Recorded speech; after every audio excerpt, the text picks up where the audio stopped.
non-stop. I wash my face and I am ready.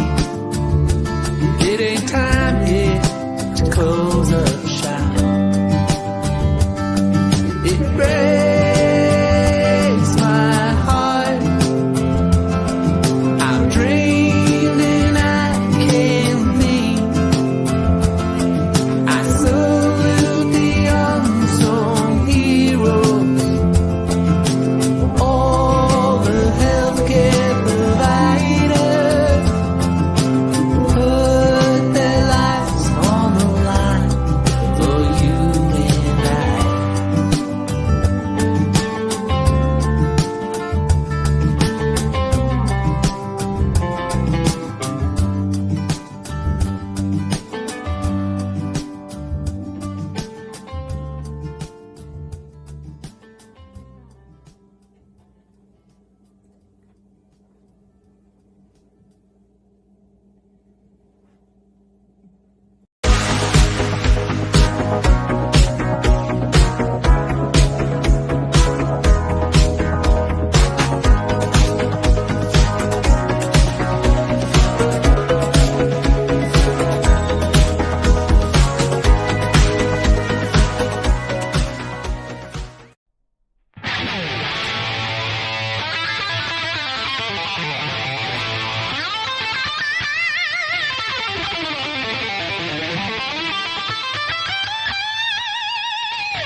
Hi, I'm Rocky Kramer, and you're watching Lifestyle TV USA.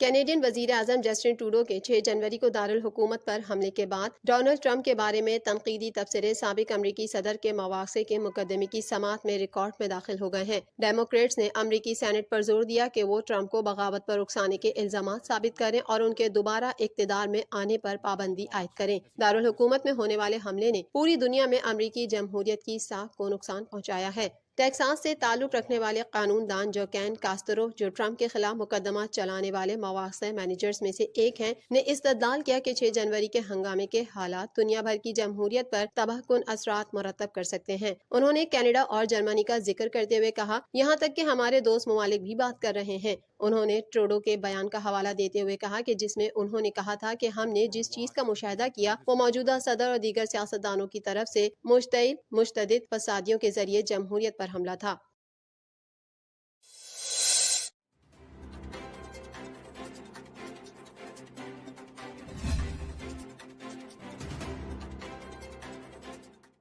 अमरीकी सदर जो Biden ने सदारत का मनसब संभालने के बाद पहली मरतबा चीन में अपने हम मनसब से टेलीफोनिक गुफ्तगू की, जिसमें हांगकांग में जमहूरियत नवाज कारकुनों के खिलाफ बीजिंग के क्रैकडाउन और इंसानी हुकूक से मुतालिक उमूर पर अपने खदशात का इजहार किया गया। मीडिया रिपोर्ट के मुताबिक जो बाइडन ने शी जिनपिंग से दो तरफा तिजारती मामलात पर भी तबादला ख्याल किया। दोनों रहनुमाओं ने ऐसे वक्त पर गुफ्तगू की जब चीन में अमरीकी कौमी सलामती की हिकमत अमली का जायजा लेने के लिए पेंटागन टास्क फोर्स के मंसूबों का ऐलान किया गया है। इलावा अजी अमरीकी सदर म्यांमार में फौजी बगावत के बाद फौजी हुकूमत के खिलाफ पाबंदियां आयद कर रहे हैं। व्हाइट हाउस के एक बयान में कहा गया कि जो बाइडन ने बीजिंग के जबरदस्ती और गैर मुनसिफाना मुआशी तरीकों के बारे में तशवीश का इजहार किया। बयान में कहा गया कि जो बाइडन ने चीनी सदर से मगरबी सूबे सिंकियांग में इगूर और नस्ली अकलियतों के खिलाफ इंसानी हुकूक की पामालियों और ताइवान के खिलाफ बीजिंग के इकदाम पर तशवीश का इजहार किया। जो बाइडन ने टेलीफोनिक गुफ्तगू के बाद ट्विटर पर कहा कि मैंने शी जिनपिंग से कहा कि अमरीकी आवाम को फायदा पहुंचा तो बीजिंग के साथ काम करूंगा। इस जमन में चीन के रियासती नशरियाती इदारे CCTV ने दोनों सदूर के माबैन होने वाली गुफ्तगू को मुस्बत करार देते हुए कहा कि शी जिनपिंग ने तस्लीम किया कि दोनों फरीकैन के आपस में इख्तिलाफात हैं और इन इख्तिलाफात को हल करना चाहिए, लेकिन मजमूई तौर पर ताउन पर जोर दिया गया। CCTV ने कहा कि चीनी सदर ने ताइवान, हांगकांग और सिंकियांग से मुतालिक जो बाइडन के खदशात को मुस्तरद करते हुए कहा कि ये मामला चीन के दाखिली उमूर हैं और चीनी खुद मुख्तारी के दायरे में आते हैं। शी जिनपिंग के हवाले से कहा गया कि अमरीका को चीन के बुनियादी मफादात का एहतराम करना चाहिए और मोहतात रवैये के साथ काम करना चाहिए। ख्याल रहे कि अमरीका और चीन के दरमियान ताल्लुकात रमाबर्स मुतादिद मामलात पर तनज़ुली का शिकार रहे, जिसमें तिजारत, टेक्नोलॉजी, कोरोना वायरस और चीन का जनूबी चीनी समंदर पर दावा और हांगकांग में सिक्योरिटी कानून नाफिज करना शामिल है।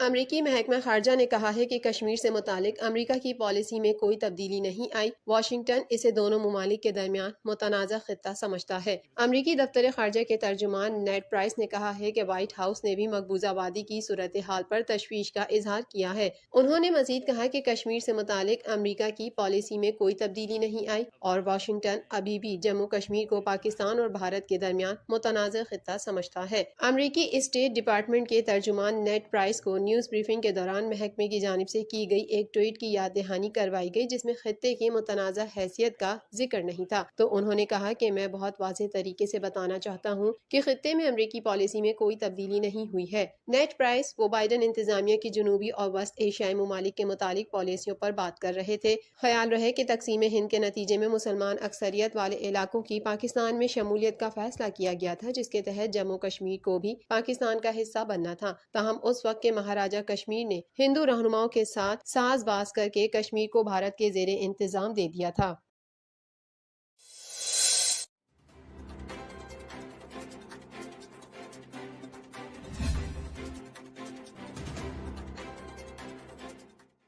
अमरीका में 130 से ज़ायद गाड़ियां आपस में टकरा गईं। गैर मुल्की खबर रसा एजेंसी के मुताबिक अमरीकी रियासत टेक्सास में 130 से ज़ायद गाड़ियां टकराने का वाकया बारिश और तूफान के बाइस सड़क पर फिसलन की वजह से पेश आया। हादसे में 6 अफराद और मुतादिद जख्मी हो गए। जख्मियों को फौरी तौर पर करीबी अस्पताल मुंतकिल कर दिया गया। हादसे में कारें और ट्रक एक दूसरे से बुरी तरह टकराए, जिसकी वजह से गाड़ियों को शदीद नुकसान पहुंचा। रेस्क्यू एहलकारों के मुताबिक हादसे के बाइस कुछ लोग अपनी गाड़ियों में फंस गए थे, जिन्हें बाहर निकालने के लिए गाड़ियों को काटना पड़ा। 36 अफराद शदीद जख्मी थे, जिन्हें अस्पताल मुंतकिल किया गया, जबकि कई अफराद को वहीं पर मरहम पट्टी करके फारिग कर दिया गया था। हादसा मुकामी वक्त के मुताबिक सुबह 6 बजे पेश आया। हादसे में जख्मी होने वालों में 3 पुलिस एहलकार भी शामिल हैं।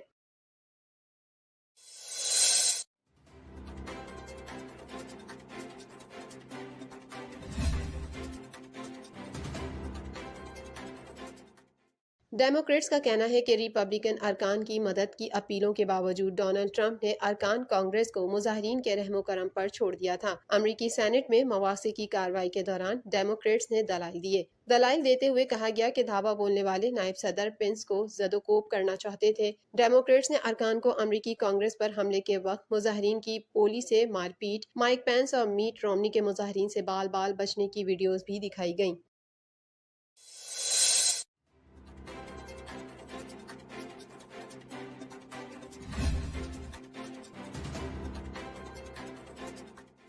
दुनिया भर में कोरोना केसेस की तादाद 10,82,96,000 से बढ़ गई और 23,78,824 अफराद जान की बाजी हार गए। दुनिया में कोरोना के 8,32,09,000 से ज्यादा मरीज सेहतयाब हो चुके हैं और 2,54,38,000 से ज्यादा जेर इलाज हैं। आलमी इदारा सेहत ने खबरदार किया है कि कोरोना वायरस की 3 नई इकसाम तेजी से फैल रही हैं, जबकि इसके म्यूटेशन नामी अमल की शनाख्त हुई है, जो एंटीबॉडीज की अफादियत कम कर सकता है और वायरस के खिलाफ वैक्सीन कम मौसर हो सकेगी। अमरीका में कोरोना कोरोना की सूरत हाल सबसे ज्यादा खौफनाक है, जहां 4,86,922 अमवात हो चुकी हैं और 2,80,02,000 से ज्यादा अफराद मुतासिर हैं। भारत कोरोना केसेस के एतबार से दुनिया में दूसरे नंबर पर है, जहां अमवात की तादाद 1,55,484 और 1,08,80,000 से ज्यादा अफराद में वायरस की तशखीस हो चुकी है। रूस में 40,27,000 से ज्यादा अफराद कोरोना वायरस से मुतासिर हो चुके हैं और अमवात की मजमूई तादाद 78,687 है। बरतानिया में 39,98,000 से ज्यादा अफराद मुतासिर हैं और 1,15,529 अमवात हो चुकी हैं। फ्रांस में 34,06,000 से ज्यादा अफराद मुतासिर और 80,803 जान की बाजी हार चुके हैं। तुर्की में कोरोना वायरस से अमवात 27,187 तक जा पहुंची हैं, जबकि कोरोना वायरस के cases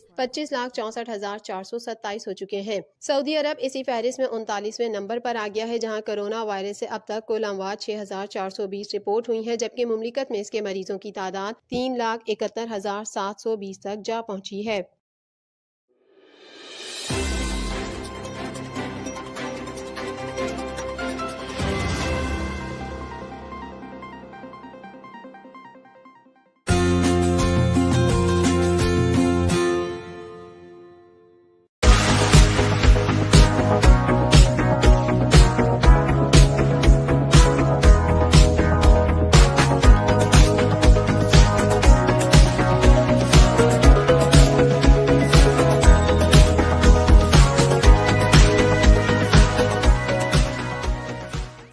So today I'm at Berkeley, Virginia. Gorgeous places, Dr. Moby. Keep watching our transmission. It's excellent. We really take care of your family needs as well as entertainment. So enjoy. And this is Dr. Moby checking out from Berkeley Marine. Hey, you want a picture? Oh, look at them. They want a picture with me. Next time, buddies. Look at the nice day to do boating as well as enjoy the nature. This is Berkeley. It's gorgeous. So it looks like we have great fishing here, Berkeley, and you can check. It is a lot of fishing actually, walleye. Wow. So those are really nice. This is nice if you like hiking. You can take trails and go there. It's really nice. Beautiful green, and you can imagine if you take a walk, it'll be very relaxed. As you can see, sun is shining through the trees. Gorgeous view, gorgeous view. And it is so great, all green around us. So you can take a trail here and enjoy. As you can see, gorgeous, gorgeous day for fishing. And a lot of people are fishing. We are boating too.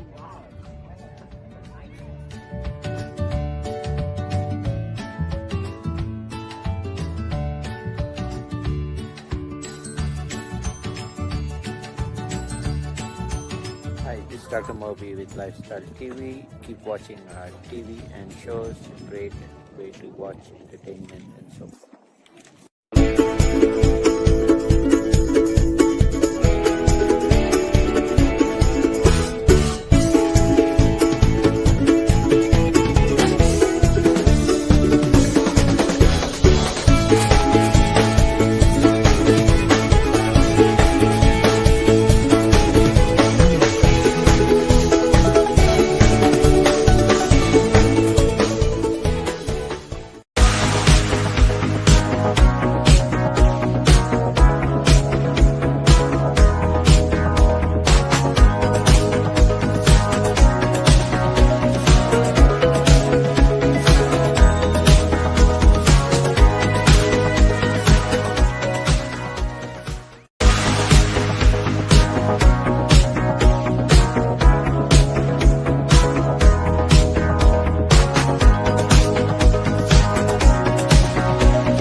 Welcome to Colonial Beach, Virginia, and you can see somebody is welcoming us here right now.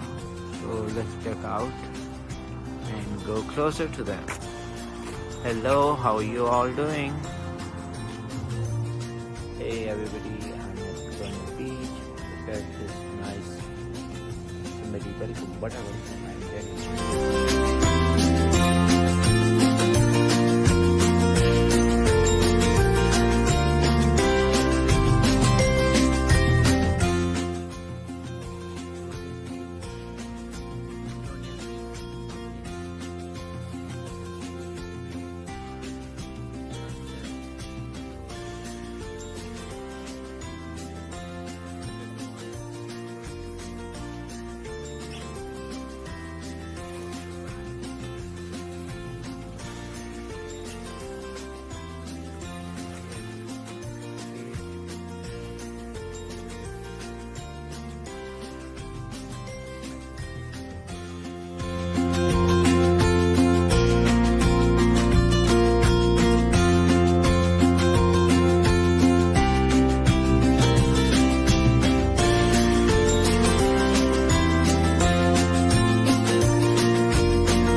My name is Dr. Moby. I pray we can get rid of COVID. I'm feeling so sad and gloomy when people don't follow or listen to me. The emergency room is filling. A family wants to turn back time. They wish they had been willing to wear a mask, but now they're saying goodbye. It breaks my heart. I'm drained and I can't think. I salute the unsung heroes, all the healthcare providers.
I'm Rocky Kramer, and you're watching Lifestyle TV, US.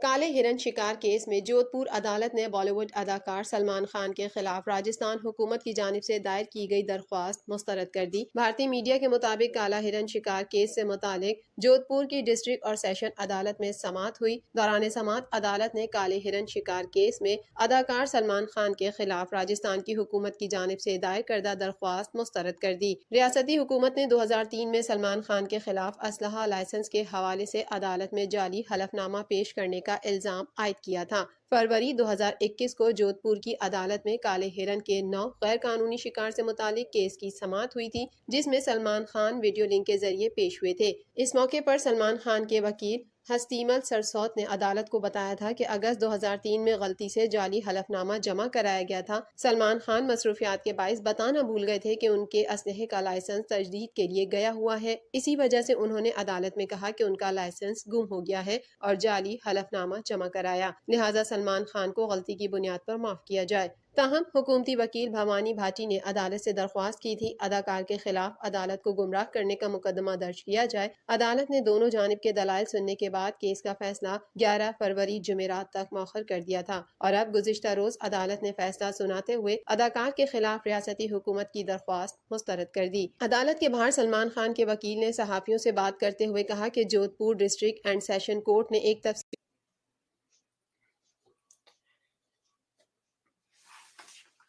Good afternoon, ladies and gentlemen. This is Dr. Moby with Lifestyle TV, and today we are honored to have great guest Eric Patrick Thomas, who is really a great motivator for all of us.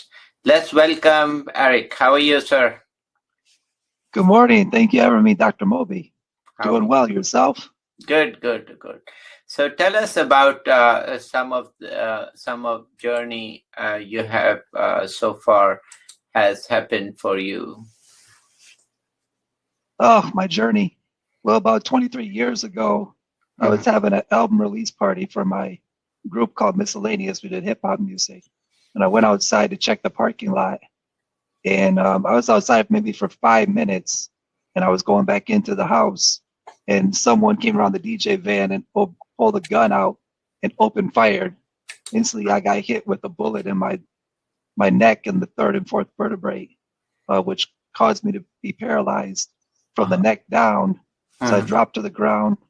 Wasn't able to breathe on my own. Wasn't able to speak. Wasn't able to cry out, yell for help or anything. So now I'm there laying paralyzed from the neck down. And from there, you go into the hospital. They drill 4 screws in my head because they have to stabilize my spine, and it's called a halo. And then they put tubes in my throat. They intubated me and gave me a feeding tube. Then I woke up in the morning, and I was in out of consciousness the whole time. But that's where your parents and step parents and doctors and families say, what happened again? And then you try to move, and you're like, why am I not moving any of my body?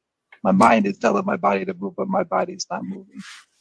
So that was kind of like the start from, the change of, in my life, the big change in my world. Yeah, I'm sure that you'd never thought in your life that would be, how it will happen, or that's good. So it was just a stray bullet, or was how did that was? Nobody knows what happened, or what? nobody really knows. There was no real police investigation. There is an incident report, which I just received like in July. But there wasn't like a full-fledged investigation where the bunch of people were questioned, or there was a detective that was assigned to the case.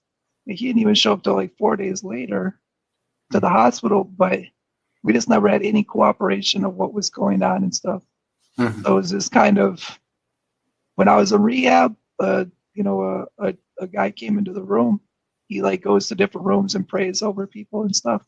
He asked me if I forgive who or whom who did this to me. And I said yes. I wasn't able to speak audio yet, but I was able to move my mouth. Because at that time I was on a ventilator. So they took the tubes out of my mouth and put it in my throat, which is a tracheotomy. So forgiveness was given, and I was able to cut that, as I said many times, cut the cord to the anchor and allow my ship to sail and focus on me. And that person and that incident's never been able to affect me any differently. I've been able to empower and been able to move on from that very moment.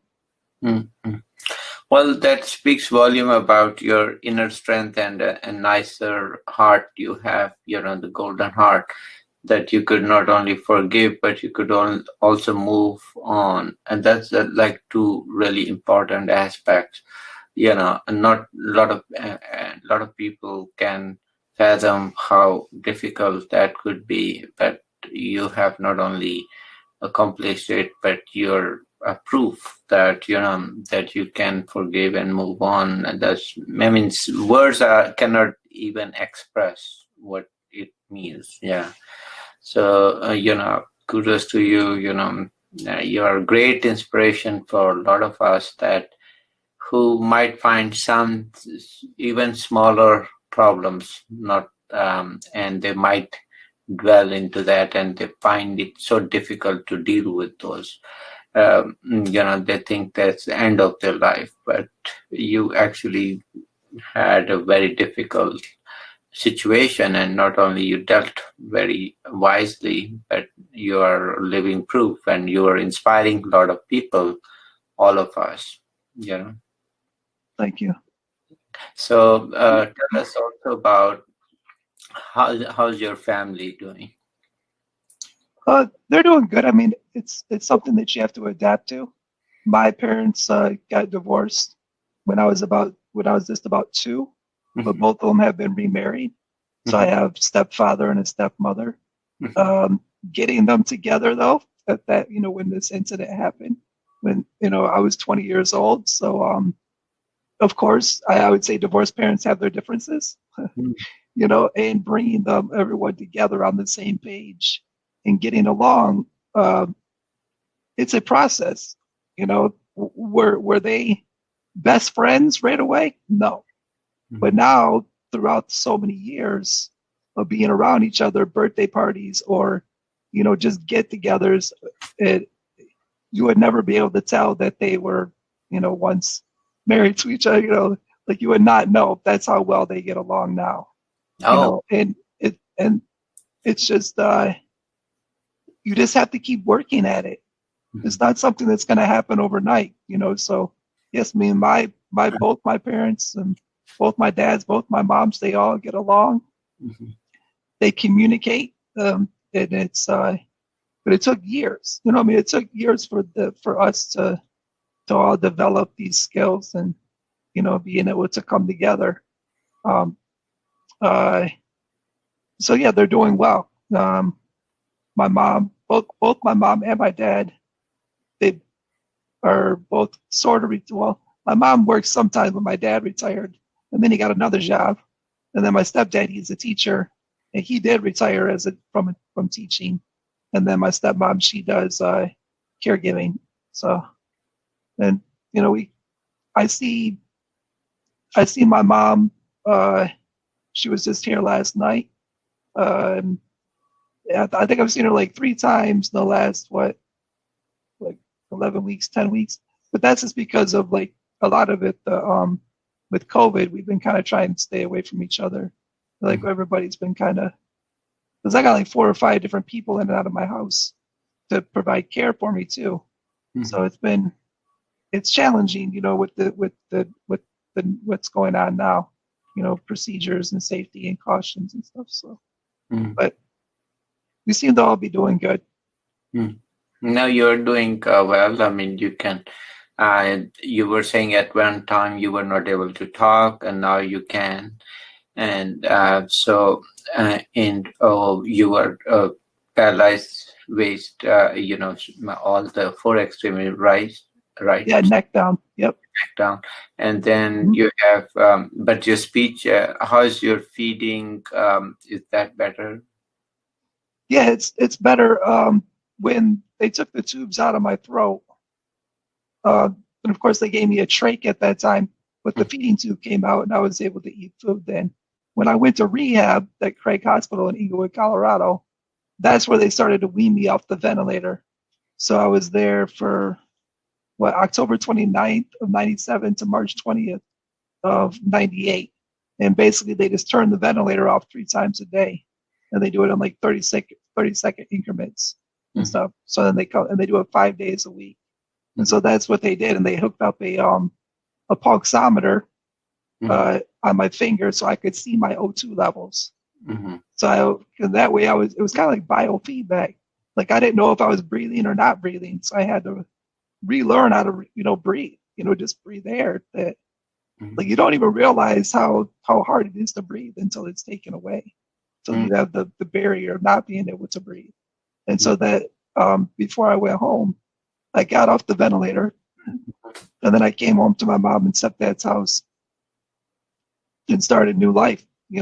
I hooked up with Disability Network. And from there, they basically made my life as a business, a CEO.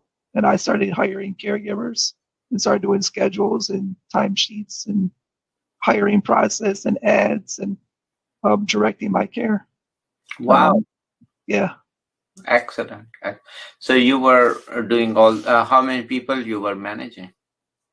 Right now I'm doing 4 or 5. Oh, wow. I think 4 or 5. Sometimes at one time I've had 8.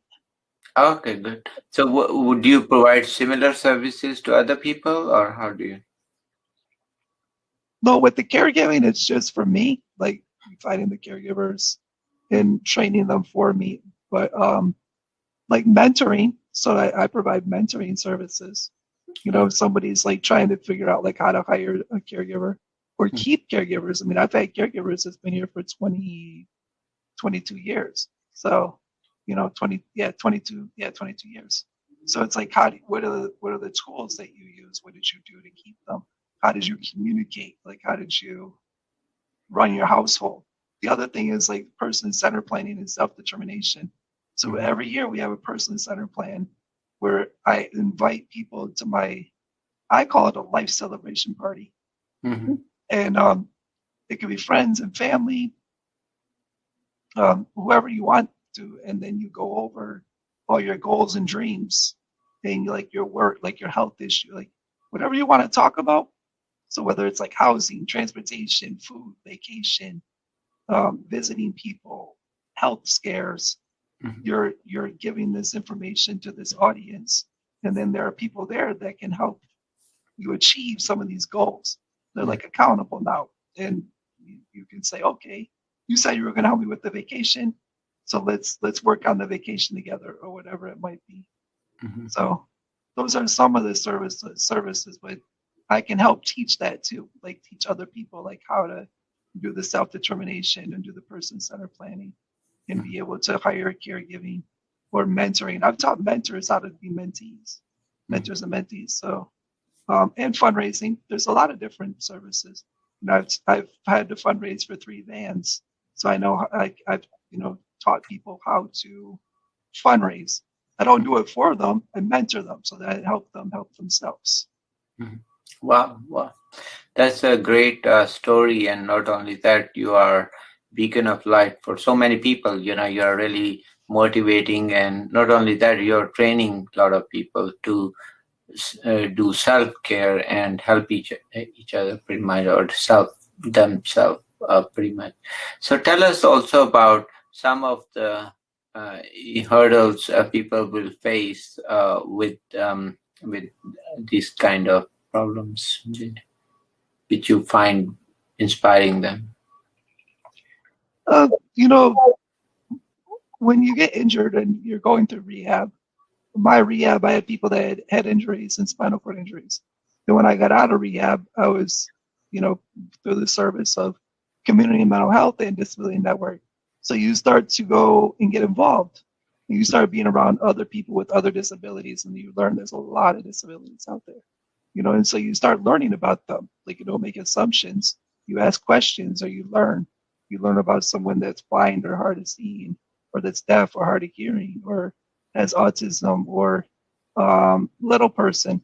You just kind of learn like different, you know, you talk to them and find out different words that hurt, that they don't like, you know, like what's a politically correct, what's not, you know. You just kind of it's a learning thing. Sometimes you do things wrong and then you just learn and you do better. I've learned a lot and been able to develop like different accessible, you know, procedures, like going to places and talking about accessibility, you know, not just for like wheelchair, but for other people that I've talked to, that I know like what their concerns are when it comes to accessibility. Like kind of be their voice, but, you know, not speak for them. But if I have the opportunity to talk about accessibility, I always say, well, have you ever thought about, like, if it was a restaurant, have you thought about Braille menus? Well, you know, you should get a hold of the Michigan School for the Blind and maybe talk to someone if you want to open your doors up more to, you know, meeting the needs of the community that's blind, you know, things like that. So I'm always like going and doing that, whether I'm traveling on a plane, going to a business, going to a household even, you know, just talking about how to make it better for the people that are out there. Because there's community and voting too. Like, how can we make sure that everybody gets that, you know, that gets the right to vote, to exercise that right, that they don't have the barriers, you know, and that it's private and independent. It took 21 years for me to vote private and independent, but that was through fighting and advocating, you know, constant advocating and fighting for my privacy and my independence, to vote, for them to get the equipment for me to vote private and independently. So 21 years. Yeah, 21 years. Wow. And also tell us what is the difficult, some of the difficulties which people face. You know, you mentioned some, you know, there could be differences. There are different types of disabilities, and that you learn that you are not alone in this world. There are a lot of people who could be even worse shaped than you, or of course, some could be better. But tell us some of those learning which you have seen beside the one you mentioned. And I think what you said was, you said it well. A lot of people think that it might be just them. And then when you get around other people, then you start talking and you start going, wait a minute, I've experienced that too, or I've experienced that. Then you get around, you know, a group of people, and then they start realizing that they're not alone. It's a common thing that all of us have experienced. I can say with the last 23 years of meeting people with disabilities, we all have an agreement of accessibility, you know, that the access, you know, equal access to everything. When that can be transportation, that can, you know, that's like planes, trains, and automobiles, you know. It could be education, it could be finding work, being able to own a business, getting grants to help, you know, with the business, finding more writers and producers and directors that are working on telling the disability story, but then oftentimes you see it's not a person with a disability that's telling the story, which that paints the wrong picture of what it really is like to live life with a disability. Because disability doesn't go away; it's something you live with. You know, you don't like overcome it or overachieve it. You just live with it, and you just keep pushing forward with your life. You know, a lot of times they always act like disability. Sometimes like you are doing so much, so you just turned it off like a light switch. But no, it's a party. Like you know, that is a party. It doesn't go away. You know, at the end of the day, you don't just like say cut and then get out of your wheelchair and walk away. You know, so I mean, those are definitely common things that you start to find out that we all want representation. I guess that would be the biggest one is proper representation. You have to feel invisible to be a part of the community, not to just be diverse or included, but belong.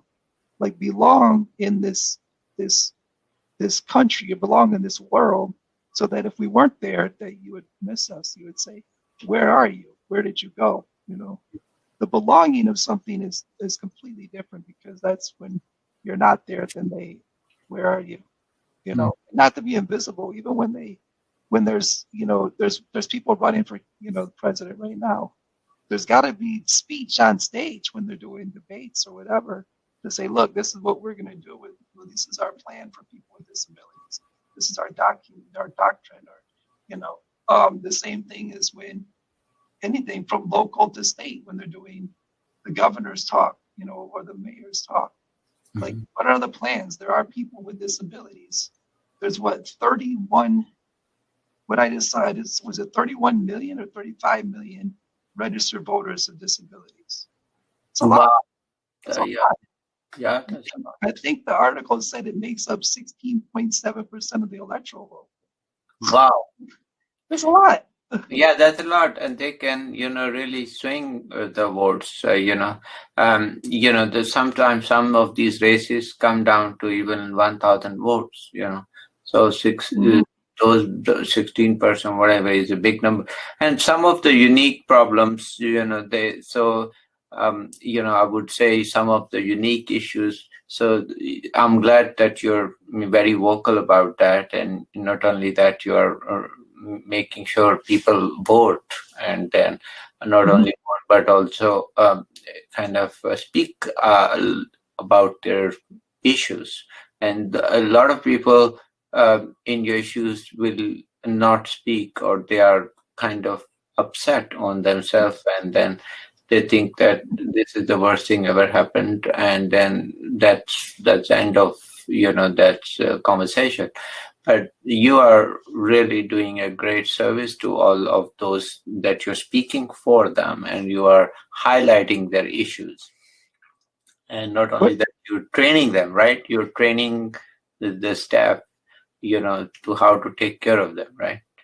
Right. And, and the other barrier would be, with me, I have the spinal cord injury. So someone that is not as mobile, they can get skin issues, skin breakdown. Even a wrinkle in your clothes can cause breakdown in your skin. And if that happens, that can cause a pressure wound. And then you can end up on bed rest for a very, very long time.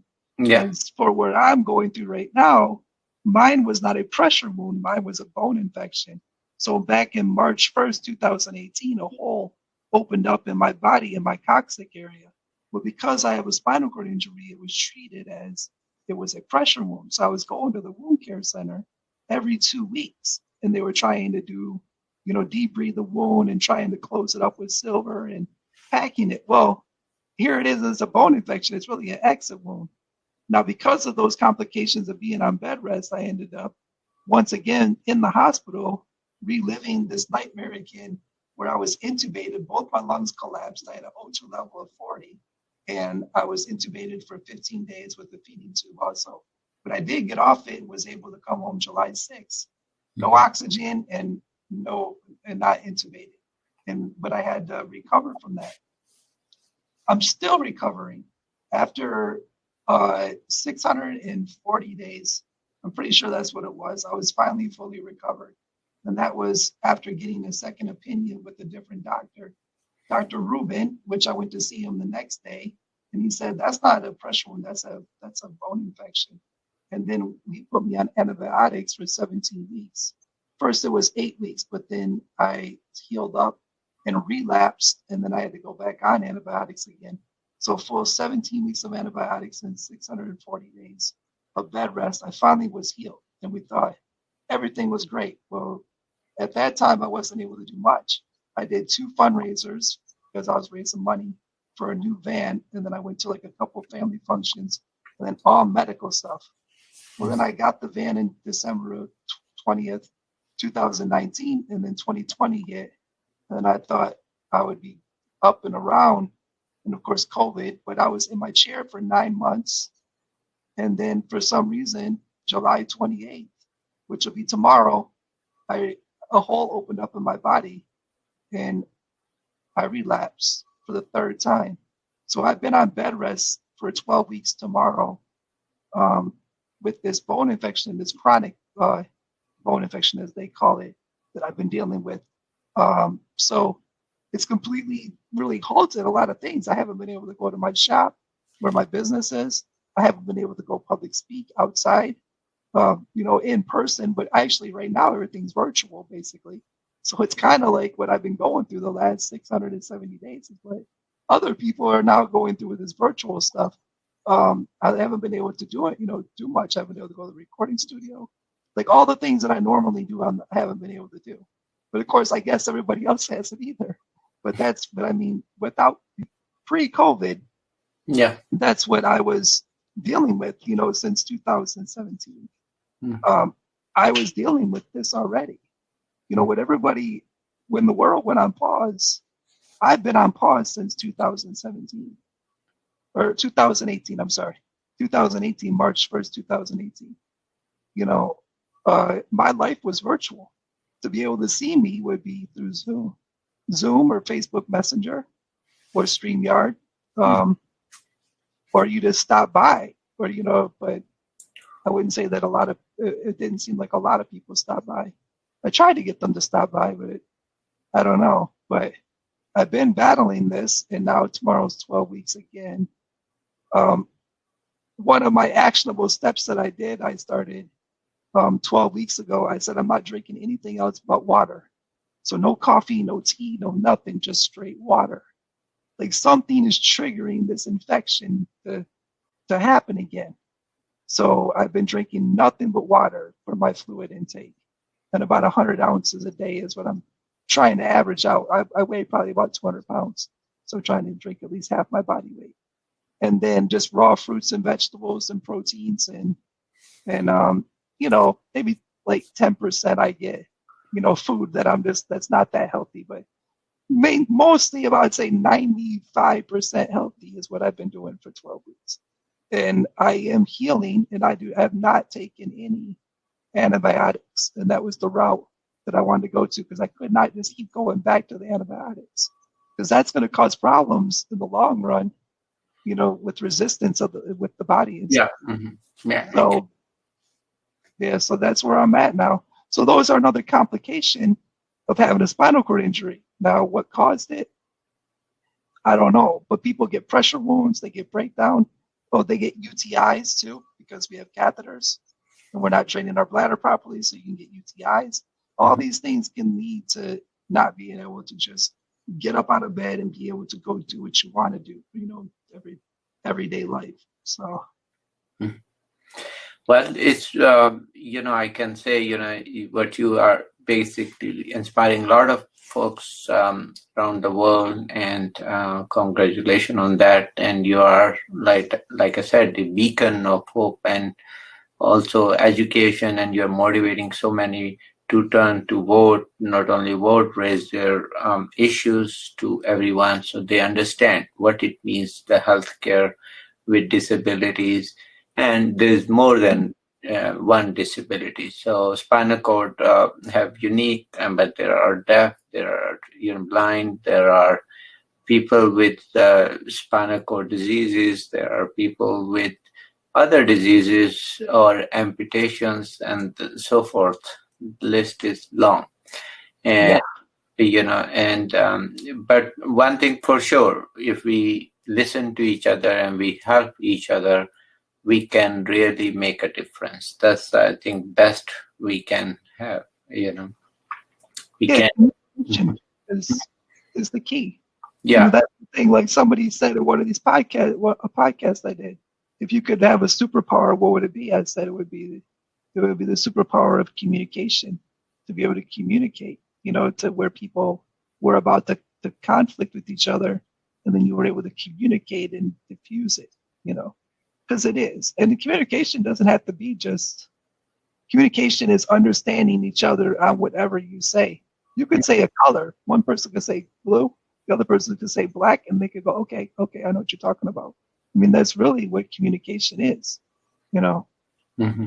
Yeah, and that is communicate each other's thought and try to communicate the understanding. Might not agree, and that's fine. That's normal, right? Everybody could have their perspective. Well, it's been a pleasure talking to you and learning a lot about some of the issues you face. So, any final thoughts you have for my audience? If they want to know more about me, you can Google Eric Patrick Thomas. Mm-hmm. I also have a website, inspireshirt.com. Mm-hmm. That's one of my business is Easy Awareness by Design. We specialize in graphic design, branding, apparel, and marketing materials. And we have a brand called Inspire. So please look at that. And then also on any social media, just look up Eric Patrick Thomas. If there's something that I said in here and you want to know more, just reach out to me. Direct message me. Say you saw me on the show, and just let me know what you need help with. Mm-hmm. And okay, so once again, your website, if you tell us the website one more time. Inspire shirt. Inspireshirt.com. Inspireshirt.com. Okay, give us, everybody watching us, give us feedback and give us your comments, and it means a lot to all of us. And thank you for watching our show, sir. Thank you for coming, and we pray for your healthy recovery, and so you keep on motivating us and keep coming to our show. Take care. Thank you. All right, thank you. Take care. Take.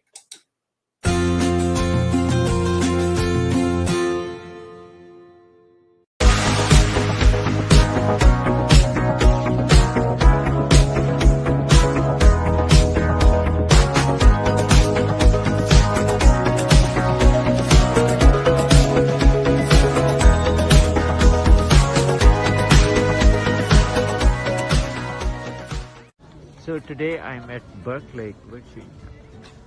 Gorgeous places, Dr. Moby. Keep watching our transmission. It's excellent. We really take care of your family needs as well as entertainment. So enjoy. And this is Dr. Moby checking out from Berkeley Marine. Hey, you want a picture? Oh, look at them. They want a picture with me. Next time, buddies. Look at the nice day to do boating as well as enjoy the nature. This is Berkeley. It's gorgeous. So it looks like we have great fishing here, Berkeley, and you can check. It is a lot of fishing actually, walleye. Wow. So those are really nice. This is nice if you like hiking. You can take trails and go there. It's really nice. Beautiful green, and you can imagine if you take a walk, it'll be very relaxed. As you can see, sun is shining through the trees. Gorgeous view. Gorgeous view. And it is so great, all green around us. So you can take a trail here and enjoy. As you can see, gorgeous day for fishing, and a lot of people are fishing. We are boating too.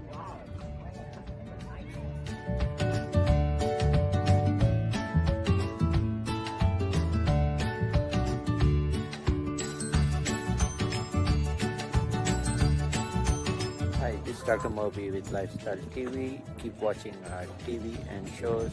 Great way to watch entertainment and so forth.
Welcome to Colonial Beach, Virginia, and you can see somebody is welcoming us here right now.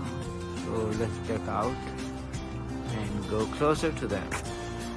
Hello, how are you all doing? Hey everybody, I'm at Colonial Beach. Look at this nice, somebody welcome, whatever, I'm very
Hi, I'm Rocky Kramer, and you're watching Lifestyle TV, USA.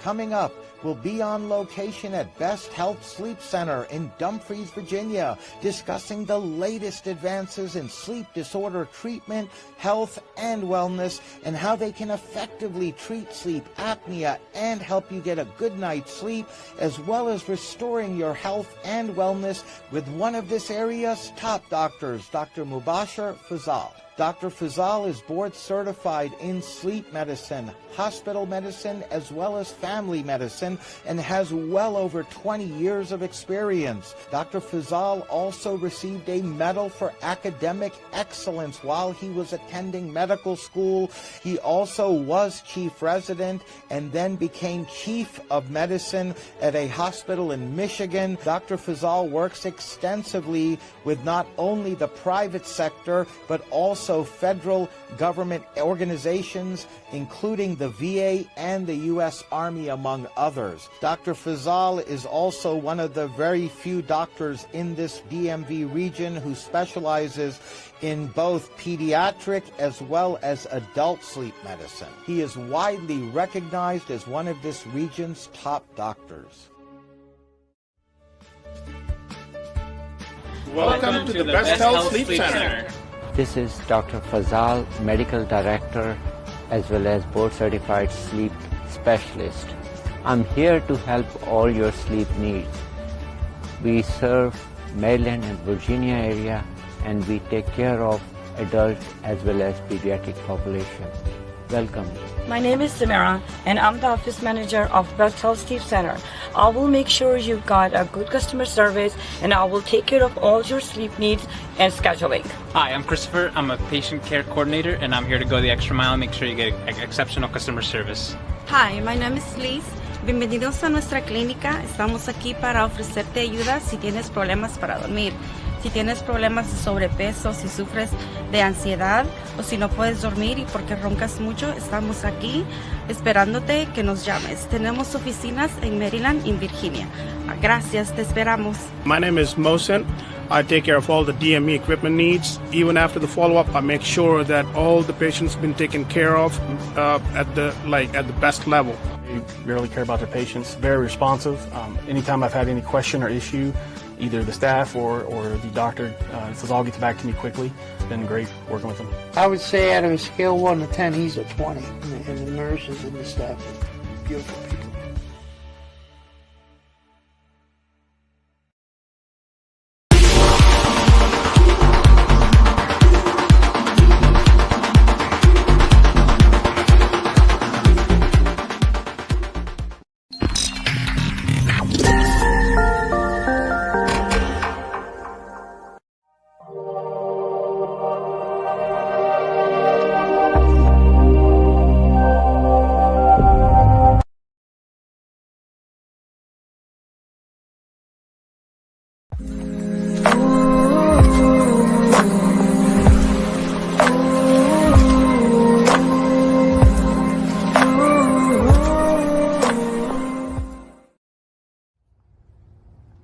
Welcome to NFL with Brian and Moby. Look at the opening we have.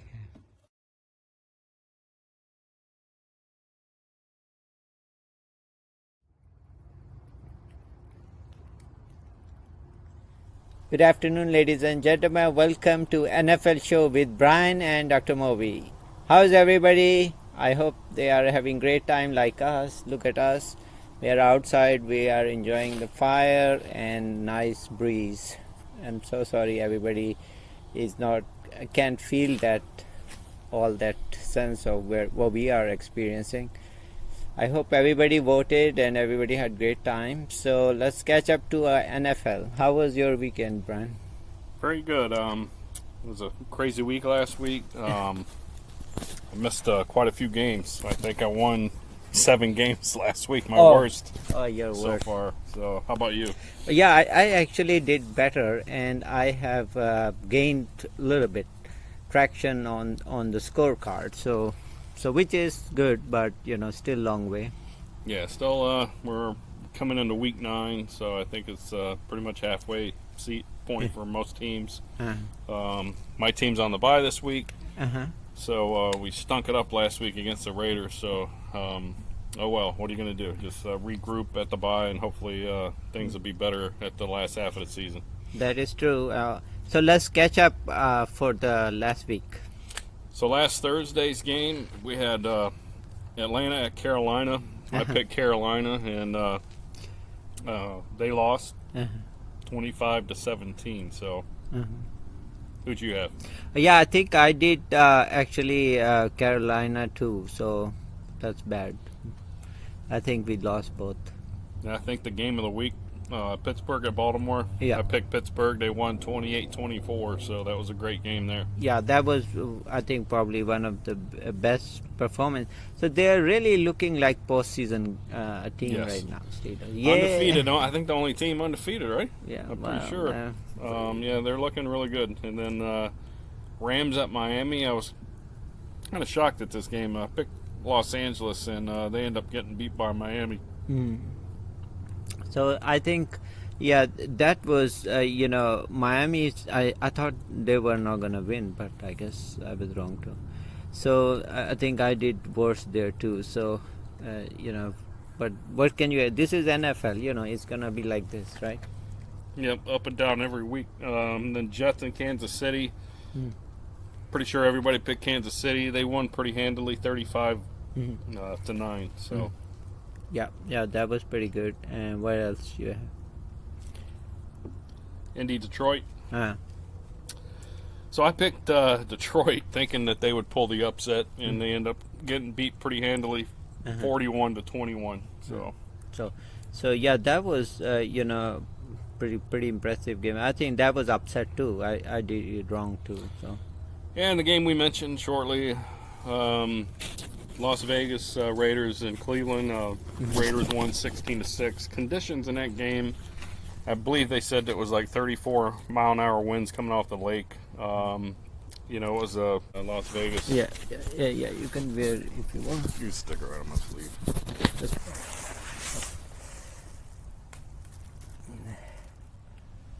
Okay, now we have to probably go. Okay, so let's catch up back from the Cleveland. So Las Vegas, Cleveland, like we said, the conditions were pretty rough there. Vegas gets a win 16-6. But to me, upset of the week, Tennessee losing to Cincinnati 31-20. I don't know if you had that pick, but I had Tennessee in that game. Yeah. So I had Tennessee too. So I think that was a big disaster. But that's yep. And then divisional New England Buffalo. It was a close game. New England plays much better than they had in previous weeks, but they still lost 24-21. Okay. Yeah. I mean, this is upset. Really a big upset. So I think they're gonna hopefully they recover back. Otherwise this will be end. Yeah, I think New England's just kind of got some talent deficiencies, and I don't think they're going to be in the playoffs this year. I think this will be one of the first years in many, many years that a Belichick coach team has missed playoffs. And then another great game came down to basically no time on the clock. Denver beating the Chargers 31-30. That was a crazy game. My wife actually saw the end of that game. Yeah, I couldn't watch that, but I was gonna hope. But I watched the Philly and Dallas. That was a good game. Yep. And then another divisional game out west. We had San Francisco, Seattle. San Francisco without Garoppolo. They gave a pretty good game. They lose 37-27 to Seattle, but Russell Wilson has just been on fire this year. Yeah, for sure. I think he definitely will be in postseason. Oh yeah, that was one of the games I got right last week. I missed quite a few, including this one. New Orleans at Chicago. I picked Chicago. Between New Orleans and Chicago, I can't pick them right for some reason. New Orleans beat Chicago 26-23. Okay, well that's pretty impressive too. I think that was I think I picked New Orleans. So. And then we had Dallas at Philly. Yeah, I picked Philly. To me, that was one of the games that were a pretty clear winner there. Philly gets the win 23-9. And I think they did very well, so as you can see. So let's catch up. What do you have for this week? So this week, Thursday night game, Tampa Bay is at the Giants. Or actually, I'm sorry. Tonight's game is Green Bay at San Francisco. That's going to be a good game. Tampa Bay and Giants was the Monday night game, and Tampa Bay pulled that one out last week. But Thursday night tonight, Green Bay, San Francisco. I'm going to go with Green Bay. Aaron Rodgers. I think we'll get the win this week, and I know it's at San Francisco, but San Francisco's without Garoppolo and some other key players. I believe they're tied in. Kittle is out as well, so I'm pretty sure Green Bay will get the win. Yeah, I think they will do well. I think Green Bay. I'm with Green Bay. And then we got a big divisional game here. It's at Washington, the Giants. This one was kind of a coin flip for me, but I'm going to go with the home team here, Washington. I think they beat Dallas pretty handily a couple weeks ago, so I think Washington will get the win. Okay. Yeah, I think Washington. That's a tough one for me. Yeah, who they playing? They're playing the Giants. It's Washington and the Giants. Washington, I think probably. And then another interesting one. You got Chicago at Tennessee. Will Tennessee regroup from the upset last week? I'm hoping they do. I'm picking Tennessee to beat Chicago. Yeah, I'm with. I think, but it's gonna be a good game. Absolutely.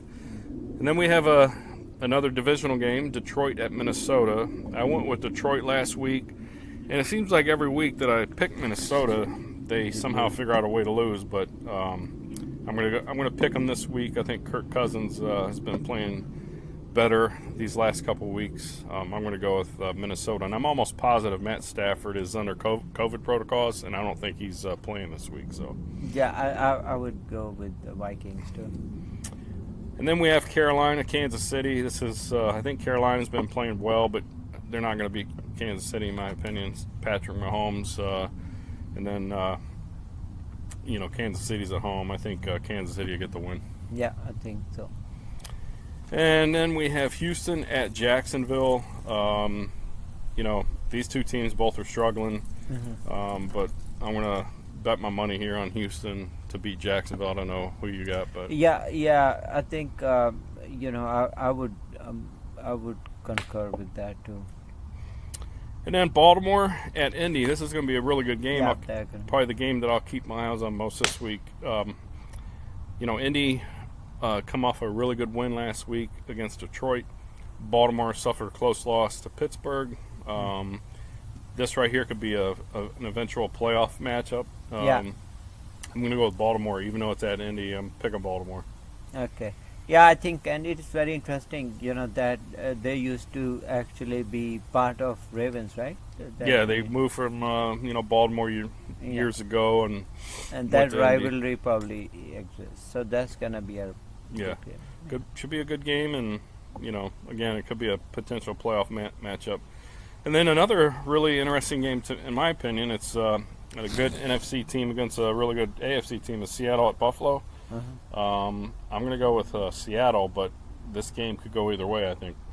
Yeah, well, Seattle, I won't bet against them. I think he's looking really sharp and he's doing really well. Yeah, he's looking like potential MVP this year, Russell Wilson. So, and then Denver at Atlanta. These two teams both are, Denver won last week late, last seconds.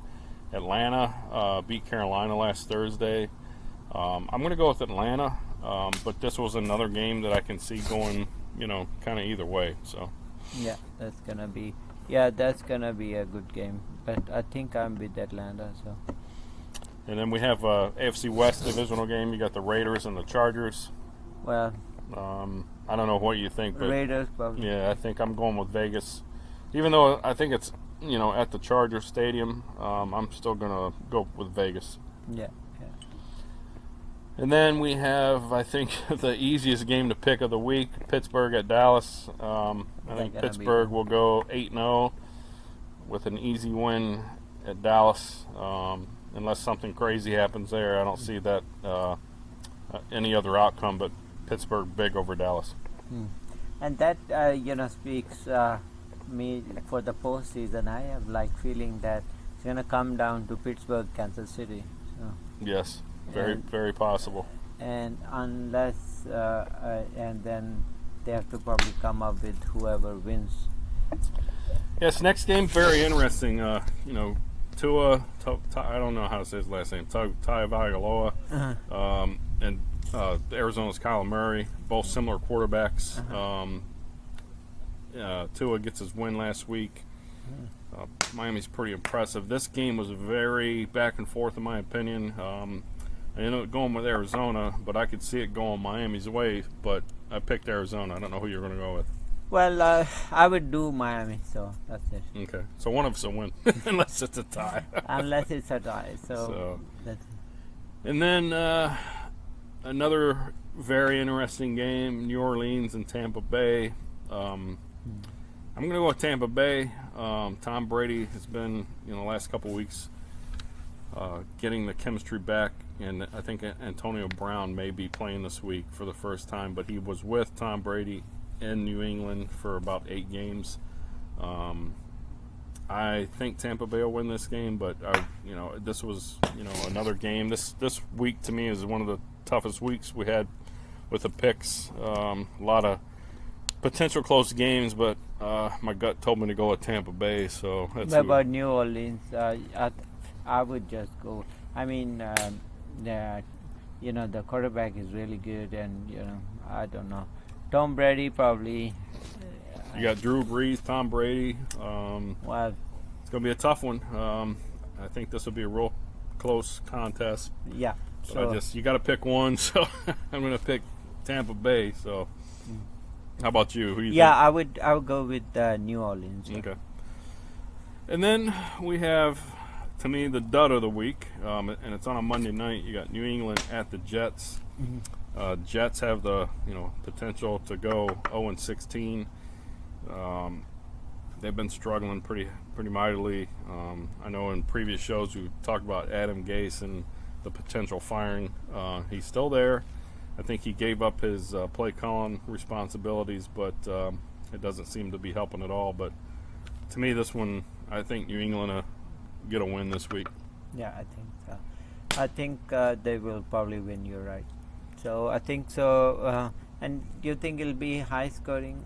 Maybe 30. New England Jets, I think I picked 40 points, and I think that's probably a stretch. We're probably looking at maybe 23-10, maybe. I don't think the Jets is going to score many points. New England, I think last week they got 21 points, so 21-10, 21-7 maybe, and I don't know why I picked 40, but I did already sent my picks and scoring. Oh, you already? Yeah. I would go with 30, 35, 32 maybe. Yeah. Yeah, I don't think it'll be a very high scoring game. But No, I don't think so either. But anyway, that's what it looks like this week. What do you anticipating? Any upsets this week? Well, I think the New Orleans, like you said, that's the one gonna be a game to watch. Yeah, there's several games this week that I'm gonna have my eye on. Tonight's game is gonna be a good one: Green Bay, San Francisco. Yeah. And Seattle. Oh yeah, absolutely. Seattle, Buffalo will be a good one to watch. And then Miami, Arizona, and New Orleans. Other things you think we should be looking for this week beside upset in terms of injuries, you think? Well, I mean, injuries definitely can happen all throughout the year. Cleveland had a scare last week with Myles Garrett. I think he injured his left knee early on in that game, played very sparingly. Especially this time of year, the weather is getting worse, colder. You can have the snow, rain, so field conditions. And then players, slowly kind of deteriorate through the season. It's a long grind of a season, so injuries, any team's away, you could go from a Super Bowl contender to not making a playoffs with losing your quarterback, as you guys saw last year with Ben. Yeah. So you never know. You hope that no team is going to, suffer those kind of major injuries, but that's all part of the game. So yeah, that is so. Well, that is with that. I think we have a few caller calling in, so we can check with them. Let's see here. We got a caller, Jamie. How are you doing? Hey, pretty good. How you guys doing today? Good. Hey, we got your opinion on certain games, man. So let's see what you have in pocket. So we picked 3 games that kind of piqued our interest this week. The first one is tonight's game. Green Bay is at San Francisco. What are your thoughts on that one? I think I'm going to go with Green Bay. I think they're having some trouble out in San Francisco. The quarterback and coach ain't on the same page, and I was reading some about that today, and maybe looking to trade Garoppolo after this year. So I don't know. Green Bay's awful good. I know San Francisco's good, but I'm going to go with San Francisco. Green Bay, I'm sorry. Yeah, that's what we both think, Green Bay as well. Yeah, and then the second game, it's a NFC versus an AFC. Both of them are good. Seattle at Buffalo. That is a tough one to call. Me personally,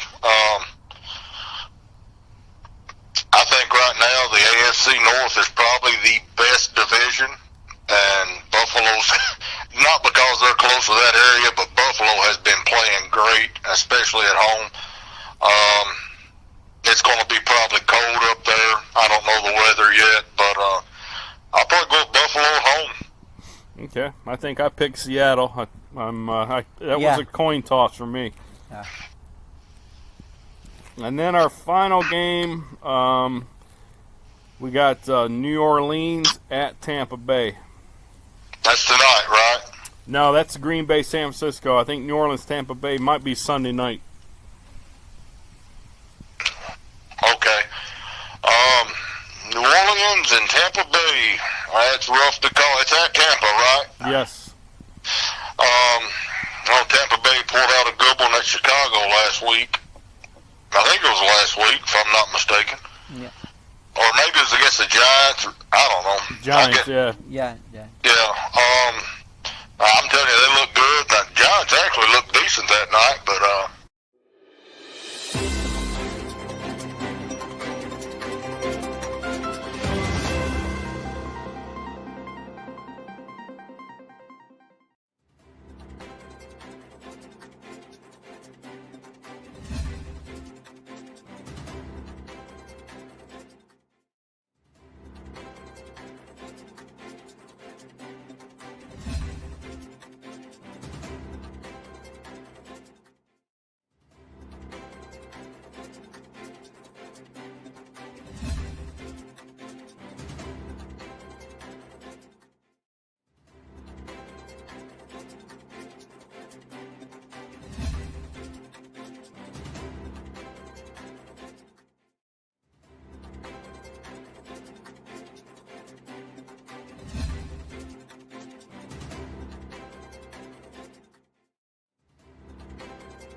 So today I'm at Berkeley, Virginia.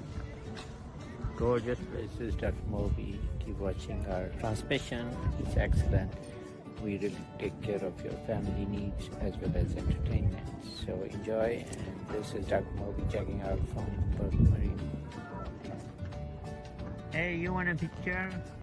Oh, look at them. They want a picture with me. Next time, buddies. Look at the nice day to do boating as well as enjoy the nature. This is Berkeley. It's gorgeous. So it looks like we have great fishing here, Berkeley, and you can check. It is a lot of fishing here, actually, walleye. Wow. So those are really nice. This is nice if you like hiking. You can take trails and go there. It's really nice. Beautiful green. And you can imagine if you take a walk, it'll be very relaxed. As you can see, sun is shining through the trees. Gorgeous view. Gorgeous view. And it is so great. All green around us. So you can take a trail here and enjoy. As you can see, gorgeous, gorgeous day for fishing. And a lot of people are fishing. We are boating too.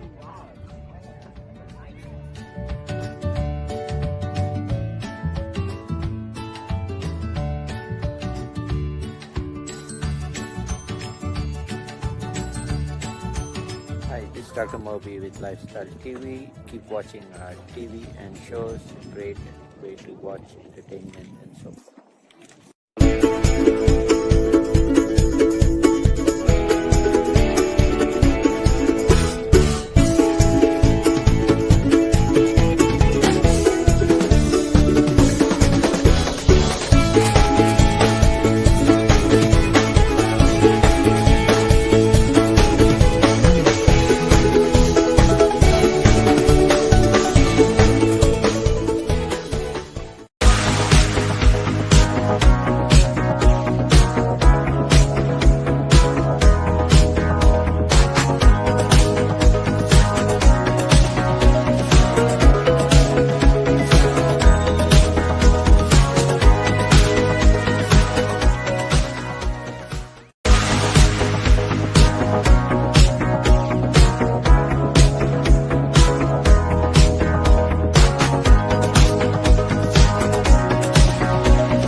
Welcome to Colonial Beach, Virginia, and you can see somebody is welcoming us here right now. So let's check out and go closer to them. Hello, how are you all doing? Hey everybody, I'm at Colonial Beach. Look at this nice, somebody welcome, whatever, I'm getting.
raining non-stop. I wash my face and I am ready. It ain't time yet to close up shop. It breaks my heart. I've dreamed and I can't think. I salute the unsung heroes, all the healthcare providers who put their lives on the line for you and I.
Hi, I'm Rocky Kramer, and you're watching Lifestyle TV, USA.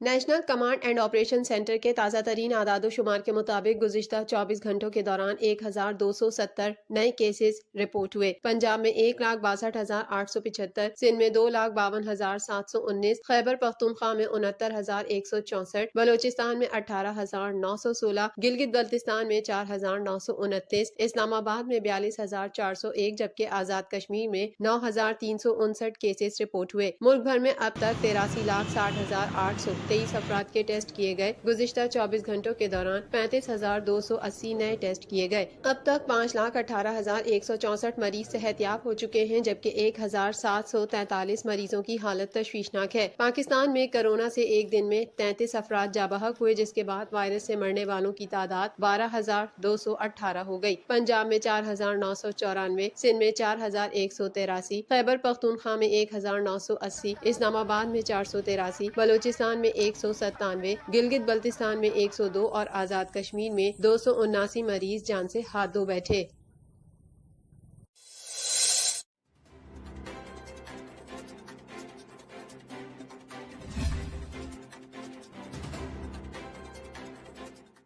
वज़ीर-ए-आज़म इमरान खान ने कहा है कि पैसे लगाकर ऐवान में आने वाले आवाम के फायदे का कभी नहीं सोच सकते। शफाफ इंतखाबात और ऐवान बाला में अक्सरियत हासिल करने के लिए पुरउम्मीद हैं। हम चाहते हैं ओपन वोट पर इंतखाबात हों। मैं चाहता हूँ वोट पर कीमत न लगे। वज़ीर-ए-आज़म का ये भी कहना था कि सेनेट इंतखाबात में पैसा चलने की रिवायत खत्म कर रहे हैं। जो ऐवान में पार्टी के लिए बेहतर होगा उसे सेनेटर बनाएंगे। कबल अजी वज़ीर-ए-आज़म इमरान खान की ज़ेर सदारत तहरीक-ए-इंसाफ के पार्लिमानी बोर्ड का इजलास हुआ जिसमें सेनेट के लिए हतमी उम्मीदवारों के नामों पर गौर किया गया और सेनेटर बनने के ख्वाहिशमंद अफराद की लिस्ट पर मशावरत मुकम्मल की गई। इजलास में रिवायती तरीका कार से हटकर सेनेट के लिए मेरिट पर टिकट देने पर इत्तेफाक किया गया। ख्याल रहे सेनेट इंतखाबात के लिए पोलिंग 3 मार्च को होगी। 11 मार्च को 52 सेनेटर्स रिटायर हो जाएंगे।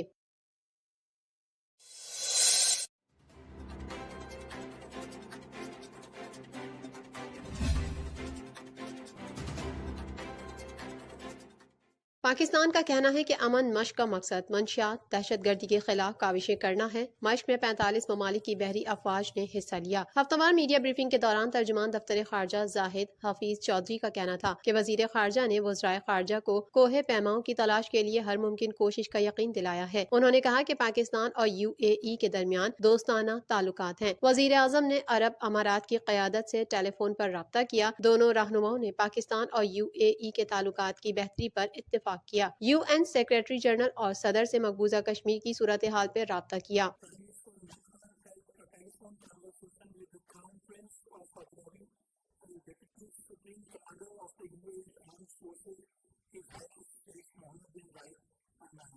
वजीर खारजा ने भारतीय रियासती दहशतगर्दी और LOC पर भारतीय जहरियत से आगाह किया। वजीर खारजा ने अपने खत में 7 मुतालबात रखे हैं। इन मुतालबात में कश्मीरी रहनुमाओं की रिहाई और काले कवानीन का खात्मा शामिल है। तर्जुमान दफ्तर खारजा ने बताया कि मकबूजा कश्मीर में 18 माह से कर्फ्यू और लॉकडाउन है। भारत मकबूजा कश्मीर में इंसानी हुकूक की खिलाफ वर्जियाँ कर रहा है। मकबूजा कश्मीर में तमाम इंसानी हुकूक सल्ब हैं।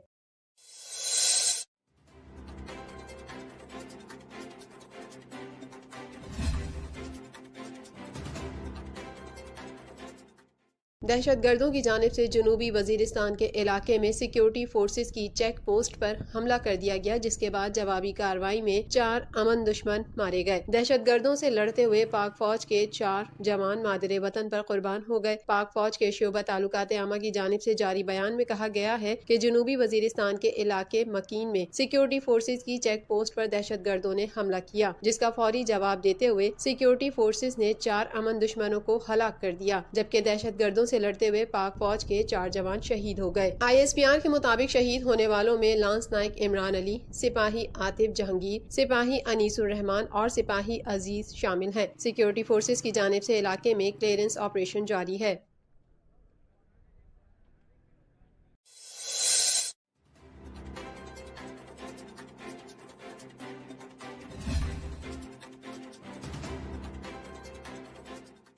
पाक बहरिया ने 7वीं कसीरुल कौमी बहरी मश्क अमन 2021 का इनेकाद किया है। इस ज़मन में कराची में परचम कुशाई की पुरवकार तकरीब मुनक्किद हुई। मश्क का मकसद अमन पसंद मुल्कों को यकजा होने का पैगाम देना था। Commander Pakistan fleet rear admiral Naveed Ashraf बहरी मश्क अमन 2021 में शरीक ममालिक की परचम कुशाई की तकरीब के मेहमान खुसूसी थे। तकरीब के आगाज में 25वीं जंगी बहरी बेड़े के कमांडर कोमोडोर इम्तियाज अली ने naval chief admiral Mohammad Amjad Khan Niazi का पैगाम पढ़ कर सुनाया। मश्क में तकरीबन 45 ममालिक के नुमाइंदगान अपने बहरी असासों, मुबस्सिरीन और सीनियर अफसरान के साथ शरीक हुए। तकरीब में 7 दोस्त ममालिक की शख्सियात गेस्ट ऑफ ऑनर के तौर पर शरीक हुई। बहरी मश्क अमन 2021 का मकसद शरीक ममालिक के माबैन हम आहंगी और अमन का फरोग है। कसीरुल मुल्क की मश्क का स्लोगन अमन के लिए मुत्तहिद है। मेहमान खुसूसी commander Pakistan fleet rear admiral Naveed Ashraf ने तकरीब से खिताब भी किया। कसीरुल कौमी बहरी मश्कें अमन 2021 16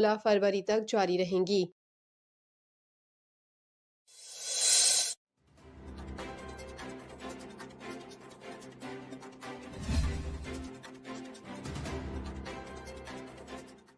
सूबाई दारुल हुकूमत कोयटा के मेहरदार के पहाड़ों में एक ऐसा कोर्स कराया जाता है जहां बच्चों और बड़ों की पोशीदा सलाहियतों को उजागर करने के अलावा बीमारियों से बचाव के लिए कोचिंग और बैनुल-अक़वामी ज़बानों की क्लियोग्राफी मुफ्त में कराई जाती है। गुज़िश्ता 2 सालों से कई बच्चे और बड़े इस कोर्स से फायदा उठा चुके हैं। कोयटा के मशरकी पहाड़ों में ये एक ऐसी तरबियत है जो शायद ही कहीं कराई जा रही हो। ये coaching program Aman ji schools में कराया जा रहा है, जहाँ न सिर्फ बच्चे बल्कि बुजुर्ग अफराद भी मुख्तलिफ आर्ट सीख रहे हैं। तीर अंदाजी सीखने वाली बुजुर्ग खातून का कहना था कि सेहत को बेहतर बनाना है तो अमन जी लाजमी जाना है। अमन जी में चाइनीज जबान की क्लियोग्राफी सीखने वाली 10 साला माई कहती है कि पोशीदा सलाहियतों में निखार पैदा करने के लिए ये कोर्स लाजिम है। कोर्स के इंस्ट्रक्टर हसन इखलाकी कोयटा के तमाम लोगों को इस कोर्स में हिस्सा लेने की दावत भी दे चुके हैं। अमन जी की खास बात यह है कि यहाँ कोई फीस नहीं ली जाती, जबकि मार्शल आर्ट्स और तीर अंदाजी से जहनी मसाइल कम करने में मदद ली जा सकती है। नहीं, बिल्कुल है। जब आप फील्ड में बच्चों को निकालते हैं तो उसकी एनर्जी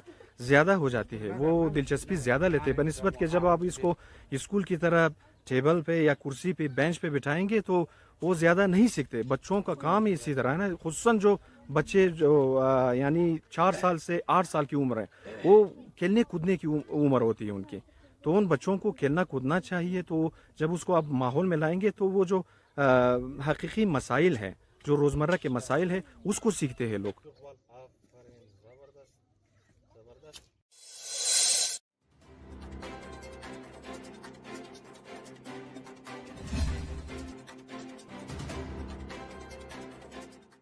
पाकिस्तान सुपर लीग में शिरकत के लिए गैर मुल्की खिलाड़ियों की आमद का सिलसिला शुरू हो गया। कराची किंग्स के चैडविक वॉल्टन पाकिस्तान पहुंचने वाले पहले गैर मुल्की क्रिकेटर हैं। वेस्ट इंडीज से ताल्लुक रखने वाले golden wicket keeper batsman Karachi पहुंच गए। इस्लामाबाद यूनाइटेड से कराची किंग्स मुंतकिल होने वाले प्लाटीनियम खिलाड़ी कोलन इनग्राम, सप्लीमेंट्री खिलाड़ी अफगानिस्तान के नूर अहमद और हेड कोच हर्षल गिब्स भी पहले ही कराची पहुंच चुके हैं। गैर मुल्की खिलाड़ी होटल मुंतकली के बाद कोविड टेस्टिंग के बाद करंतना में रहेंगे। पेशावर ज़ल्मी के हेड कोच डैरन सैमी की हफ्ते की सुबह आमद मुतवक्के है। रवि बोपारा भी हफ्ते को कराची पहुंचेंगे। शरफैन रिदफोर्ड और मुजीबुर रहमान 14 फरवरी को कराची आएंगे। पेशावर ज़ल्मी के कप्तान वहाब रियाज, शुएब मलिक, इमामुल हक, कामरान अकमल, मोहम्मद इरफान और दीगर ने भी इस स्क्वाड का हिस्सा बनकर सेल्फ आइसोलेशन इख्तियार कर ली।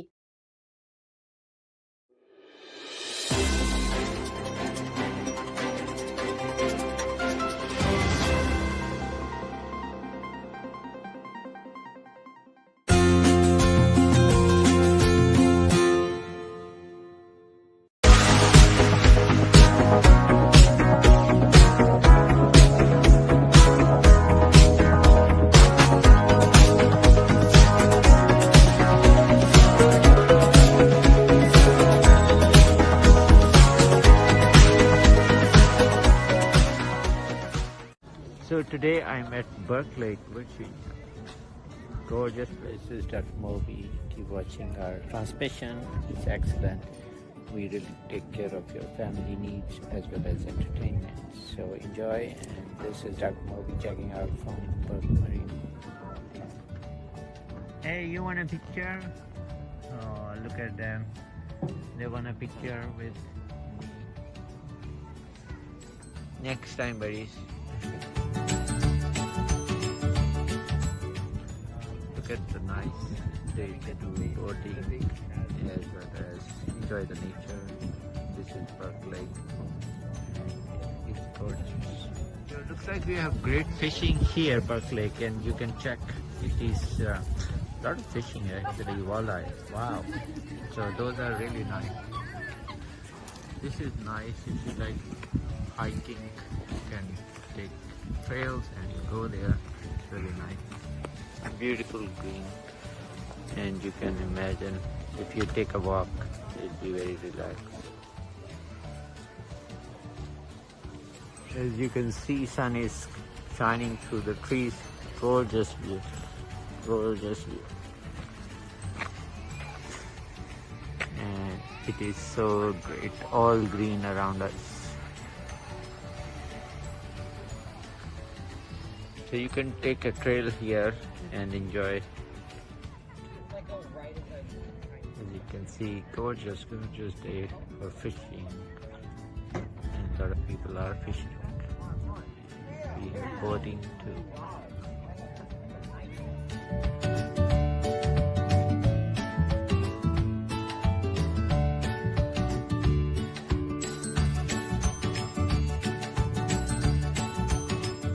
Dr. Moby with Lifestyle TV. Keep watching our TV and shows. Great way to watch entertainment and so forth.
Colonial Beach, Virginia, and you can see somebody is welcoming us here right now.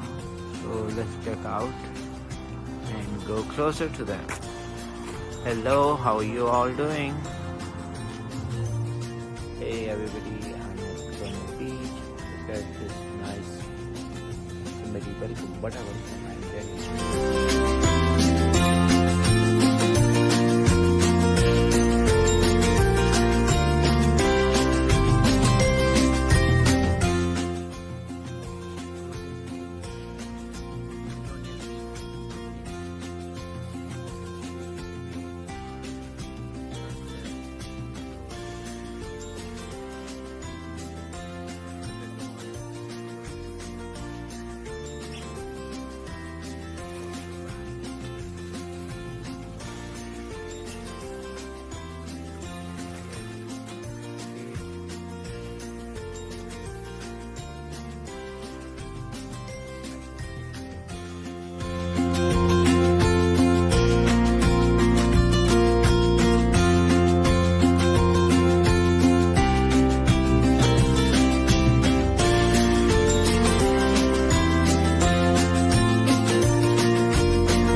All the healthcare providers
I'm Rocky Kramer, and you're watching Lifestyle TV, USA.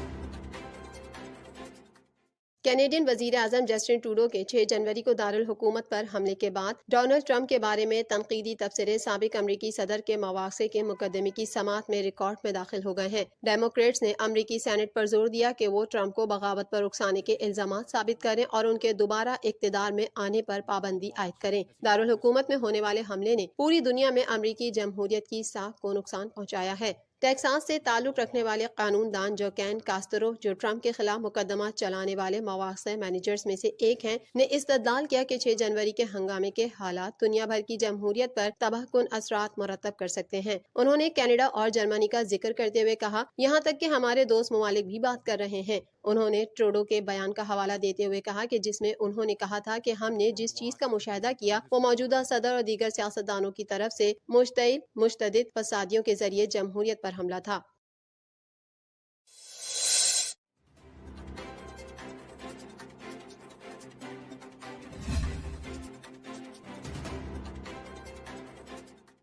अमरीकी सदर जो Biden ने सदारत का मनसब संभालने के बाद पहली मरतबा चीन में अपने हम मनसब से टेलीफोनिक गुफ्तगू की, जिसमें हांगकांग में जमहूरियत नवाज कारकुनों के खिलाफ बीजिंग के क्रैकडाउन और इंसानी हुकूक से मुतालिक उमूर पर अपने खदशात का इजहार किया गया। मीडिया रिपोर्ट के मुताबिक जो बाइडन ने शी जिनपिंग से दो तरफा तिजारती मामलात पर भी तबादला ख्याल किया। दोनों रहनुमाओं ने ऐसे वक्त पर गुफ्तगू की जब चीन में अमरीकी कौमी सलामती की हिकमत अमली का जायजा लेने के लिए पेंटागन टास्क फोर्स के मंसूबों का ऐलान किया गया है। इलावा अजी अमरीकी सदर म्यांमार में फौजी बगावत के बाद फौजी हुकूमत के खिलाफ पाबंदियां आयद कर रहे हैं। व्हाइट हाउस के एक बयान में कहा गया कि जो बाइडन ने बीजिंग के जबरदस्ती और गैर मुनसिफाना मुआशी तरीकों के बारे में तशवीश का इजहार किया। बयान में कहा गया कि जो बाइडन ने चीनी सदर से मगरबी सूबे सिंकियांग में उइगुर और नस्ली अक़लियतों के खिलाफ इंसानी हुकूक की पामालियों और ताइवान के खिलाफ बीजिंग के इकदामात पर तशवीश का इजहार किया। जो बाइडन ने टेलीफोनिक गुफ्तगू के बाद ट्विटर पर कहा कि मैंने शी जिनपिंग से कहा कि अमरीकी आवाम को फायदा पहुंचा तो बीजिंग के साथ काम करूंगा।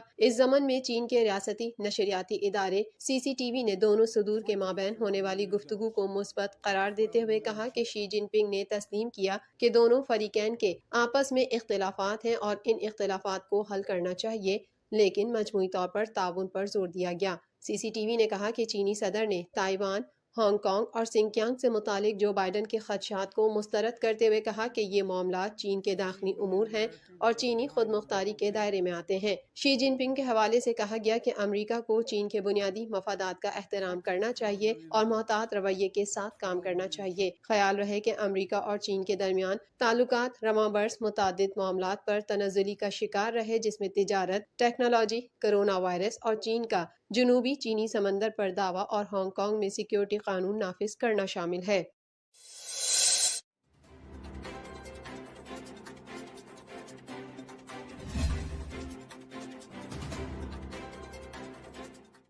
अमरीकी महकमा खारजा ने कहा है कि कश्मीर से मुतालिक अमरीका की पॉलिसी में कोई तब्दीली नहीं आई। वाशिंगटन इसे दोनों मुमालिक के दरमियान मुतनाज़ा खित्ता समझता है। अमरीकी दफ्तर खारजा के तर्जुमान नेड प्राइस ने कहा है कि व्हाइट हाउस ने भी मकबूजा वादी की सूरत हाल पर तशवीश का इजहार किया है। उन्होंने मजीद कहा कि कश्मीर से मुतालिक अमरीका की पॉलिसी में कोई तब्दीली नहीं आई और वाशिंगटन अभी भी जम्मू कश्मीर को पाकिस्तान और भारत के दरमियान मुतनाज़ा खित्ता समझता है। अमरीकी स्टेट डिपार्टमेंट के तर्जुमान नेड प्राइस को न्यूज़ न्यूज़ ब्रीफिंग के दौरान महकमे की जानिब से की गई एक ट्वीट की याद दहानी करवाई गई जिसमें खित्ते की मुतनाज़ा हैसियत का जिक्र नहीं था। तो उन्होंने कहा कि मैं बहुत वाज़ेह तरीके से बताना चाहता हूँ कि खित्ते में अमरीकी पॉलिसी में कोई तब्दीली नहीं हुई है। नेड प्राइस वो बाइडन इंतजामिया की जनूबी और वस्त एशियाई ममालिक के मुतालिक पॉलिसियों पर बात कर रहे थे। ख्याल रहे कि तकसीम हिंद के नतीजे में मुसलमान अक्सरियत वाले इलाकों की पाकिस्तान में शमूलियत का फैसला किया गया था, जिसके तहत जम्मू कश्मीर को भी पाकिस्तान का हिस्सा बनना था। ताहम उस वक्त के महाराजा कश्मीर ने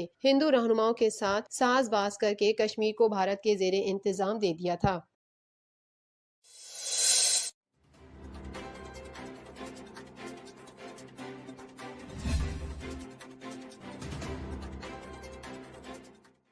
अमरीका में 130 से ज़ायद गाड़ियां आपस में टकरा गईं। गैर मुल्की खबर रसा एजेंसी के मुताबिक अमरीकी रियासत टेक्सास में 130 से ज़ायद गाड़ियां टकराने का वाकया बारिश और तूफान के बाइस सड़क पर फिसलन की वजह से पेश आया। हादसे में 6 अफराद और मुतादिद जख्मी हो गए। जख्मियों को फौरी तौर पर करीबी अस्पताल मुंतकिल कर दिया गया। हादसे में कारें और ट्रक एक दूसरे से बुरी तरह टकराए, जिसकी वजह से गाड़ियों को शदीद नुकसान पहुंचा। रेस्क्यू एहलकारों के मुताबिक हादसे के बाइस कुछ लोग अपनी गाड़ियों में फंस गए थे, जिन्हें बाहर निकालने के लिए गाड़ियों को काटना पड़ा। 36 अफराद शदीद जख्मी थे, जिन्हें अस्पताल मुंतकिल किया गया, जबकि कई अफराद को वहीं पर मरहम पट्टी करके फारिग कर दिया गया था।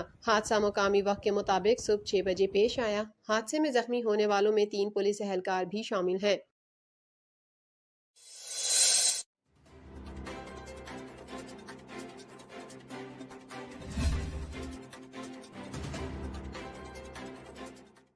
डेमोक्रेट्स का कहना है कि रिपब्लिकन अरकान की मदद की अपीलों के बावजूद डोनाल्ड ट्रंप ने अरकान कांग्रेस को मुजाहिरीन के रहमो करम पर छोड़ दिया था। अमरीकी सेनेट में मवासी की कार्रवाई के दौरान डेमोक्रेट्स ने दलाइल दिए। दलाइल देते हुए कहा गया कि धावा बोलने वाले नायब सदर पेंस को जदोकोब करना चाहते थे। डेमोक्रेट्स ने अरकान को अमरीकी कांग्रेस पर हमले के वक्त मुजाहिरीन की पोली से मारपीट, माइक पेंस और मीट रोमनी के मुजाहिरीन से बाल बाल बचने की वीडियोज भी दिखाई गयी।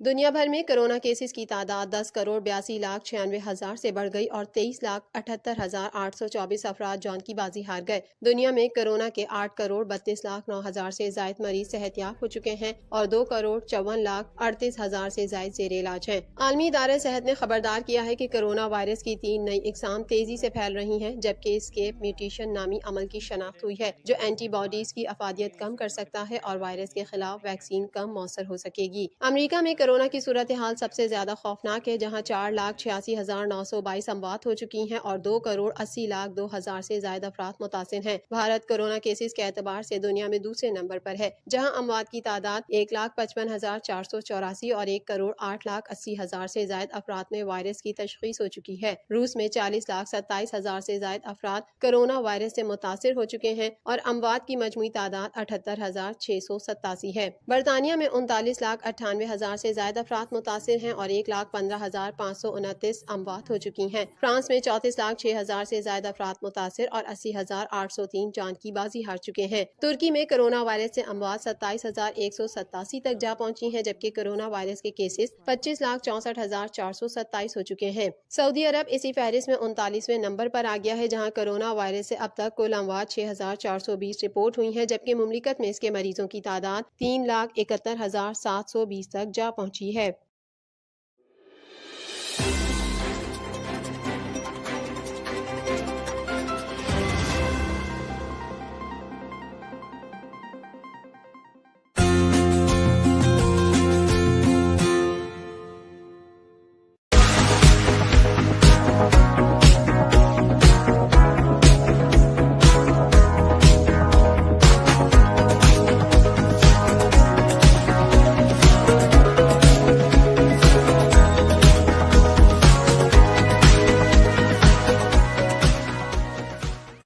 So today I'm at Berkeley, Virginia.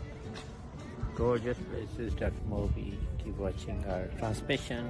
It's excellent. We really take care of your family needs as well as entertainment. So enjoy. And this is Dr. Moby checking out from Berkeley Marine.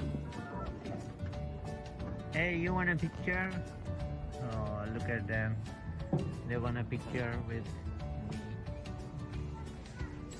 Next time, buddies. Look at the nice day to do boating as well as enjoy the nature. This is Burke Lake. It's gorgeous. So it looks like we have great fishing here, Burke Lake, and you can check. It is a lot of fishing actually, walleye. Wow. So those are really nice. This is nice. If you like hiking, you can take trails and go there. It's really nice. Beautiful green, and you can imagine if you take a walk, it'll be very relaxed. As you can see, sun is shining through the trees. Gorgeous view. Gorgeous view. And it is so great, all green around us. So you can take a trail here and enjoy.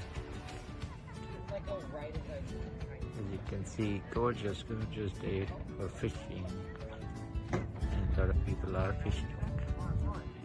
We are boating too.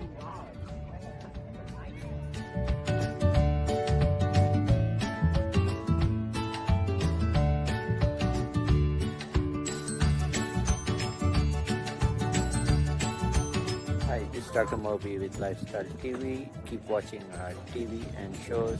Great way to watch entertainment and so forth.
Welcome to Colonial Beach, Virginia, and you can see somebody is welcoming us here right now.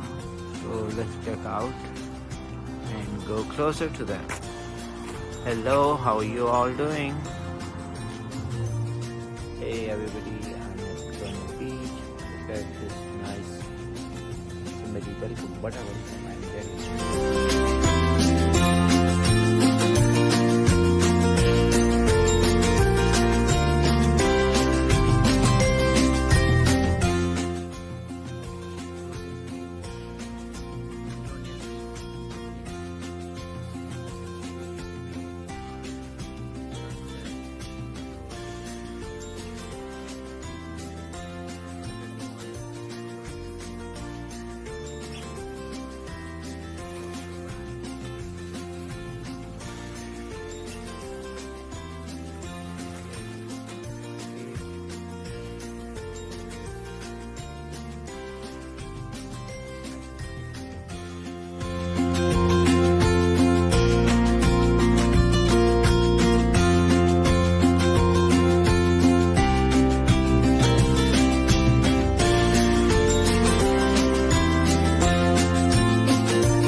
Dr. Moby. I pray we can get rid of COVID. I'm feeling so sad and gloomy when people don't follow or listen to me. The emergency room is filling. A family wants to turn back time.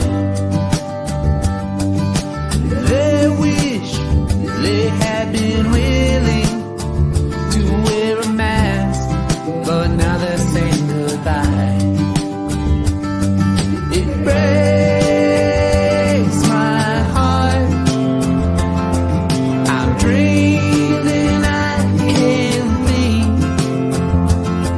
I salute the unsung heroes, all the healthcare providers who put their lives on the line for you and I.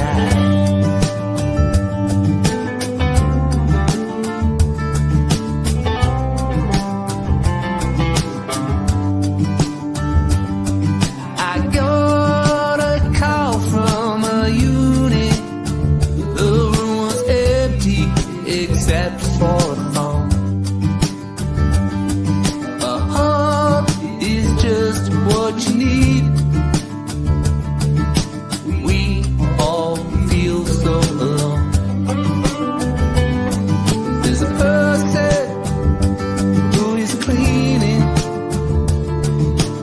working and working non-stop. I wash my face and I am ready. It ain't time yet to close up shop. It breaks my heart. I'm dreaming I can't think.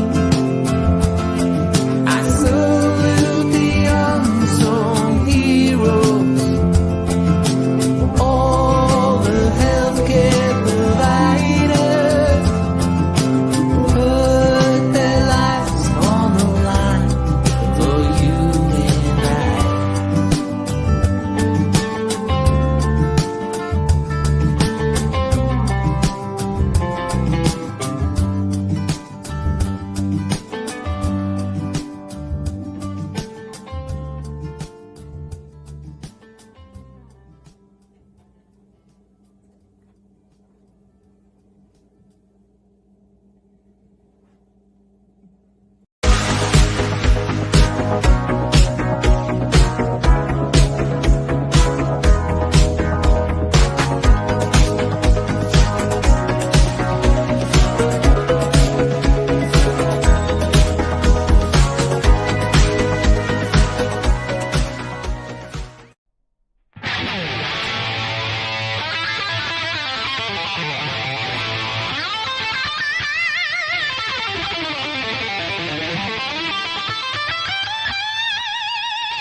Hi, I'm Rocky Kramer, and you're watching Lifestyle TV, USA.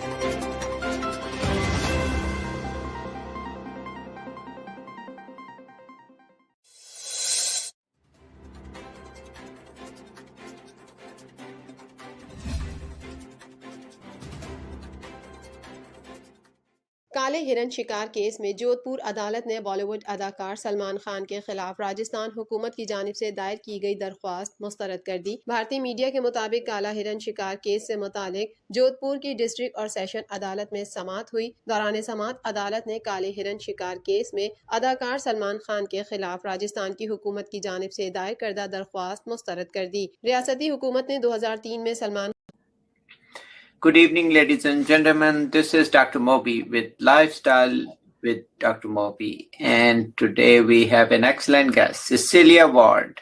She is really well in her profession. She is anger management specialist and behavior therapist. So let's learn from her about anger management. Cecilia, how are you doing? I am doing fantastic, Dr. Moby. I am doing really good. Thanks for asking, and thanks for inviting me on your show. Super excited. Well, this is a topic really a lot of actually people ask me, and they send me a lot of questions. So, are you ready for a difficult session? Okay, and so am I. Okay, great. Okay, so some of the questions which I got from the audience already, because I told them that you'll be coming over, and one of them was that tell us about, first of all, what is anger management, or what is anger pretty much? Why people get angry. Okay, so I will say that anger stems from some type of deep-rooted issue that most people have in their past, right? So we're not born out of the womb with anger. It is a learned behavior, either from what you've experienced / what you have seen in your life. And so, from my experience in working with my clients, it is something that it's a learned behavior. We don't really know how to deal with conflict, or we are just angry. As a child growing up, you develop those angry habits, and you really don't know where to, I would say, position them in your life. So you don't know which box for it to go into. So therefore, you act in anger as if it's something that's natural to you, and that the behavior, a lot of times people think that behavior is okay. So really it's a deep-seated issue. And, for me and my clients, I really like to take them back to where that anger stems from. So you got to do a little deep digging, right? A little self-reflection to find out, okay, well, where did you learn that? What happened in your life that triggered that angry emotion that you haven't been able to set aside and move on with your life, or really learn how to deal with it to live a more, I would say, peaceful life. So it can actually even date back, so when we have, newborn, they are always socially smiling, or if anything goes wrong with them, they start crying, right? Yeah. So the crying is one thing, but anger is the second thing, right? It's different. Yeah, anger is different. So I'm just trying to go back to basics. So kind of trying to see where we learn this, and maybe when you do with patients, you try to kind of go back and see where things went wrong. Yes. So there could be kids, showing anger if they don't get something what they want, right? Yes. So and if parents kind of reinforce that process, so then it imprints that into a behavior, right? Yes. And like I said, a lot of people are not taught how to deal with those emotions, right? And so therefore, if you're not taught, we are to teach our children, right? And so if you're not taught, then you don't know how to, when you get angry or something doesn't go your way, you don't know how to process that. And so a lot of us grow up just with just these angry feelings. For me, I'll just make it personal. For me, I grew up in a household that violence occurred, right? And I was angry growing up as a kid. I was angry. And I didn't know how to process that. I didn't know how to deal with it. And so I learned that when something doesn't go your way, this is how you behave. This is how you react. You scream, you yell, you fight. And so that was a learned behavior for me. Plus, I was just angry at the situation. Didn't have a chance to talk about it and process it as a child. So therefore, I grew up an angry person until I dealt with what actually happened in order for me to feel that way and not know how to process my feelings. So you pretty much disassociated that feeling of whether it's a helplessness or whether it is being upset on things from showing the anger part. So you could be sad, it can be, but or you could know, so you can learn some techniques how to diffuse that. Yes. So you kind of come out of that situation. So the anger, and then then we can talk about difference. Then the other question we got was, what's the difference between men and women showing anger? I have not seen a difference in the people that I have coached. I will say that anger doesn't have a gender. It doesn't have a gender. There's 5 stages to anger that we all go through. And stage 1 is just what happens, like what is triggering the thoughts in your mind. So a situation can happen, and it's up to you as a person to either process that situation with negative self-talk, or you process the situation and really see that I'm going to say the situation is not that serious. So you have a choice in that matter to make a decision on your thought process, right? And so if I get into a situation, let's say someone calls me a name. Okay, am I going to just walk away? Or am I going to begin to say, okay, they shouldn't have called me a name. Okay, so what next? Oh, okay, maybe when they called me a name, I feel like I'm worthless. Oh, this may trigger something from my past that I haven't dealt with. So that emotion comes on. If the negative self-talk continues to play in your mind, then you're going to continue to I'll go to step 3, to the explosive stage. So step 1, situation happens. You have to make a choice in step 1, how to react to the situation. That doesn't have a gender at all. Okay. That's a universal thing, to make a choice around how you're going to react to a situation. And then if you get to the explosive stage, that's where you see how the person is going to react. So there's abuse that takes place, whether it's physical or verbal abuse. There is, there could be sexual assault that takes place within that, as well as, so there's physical abuse, sexual assault, and there's a third one that I can't think of right now, but you act out in that rage that you're feeling.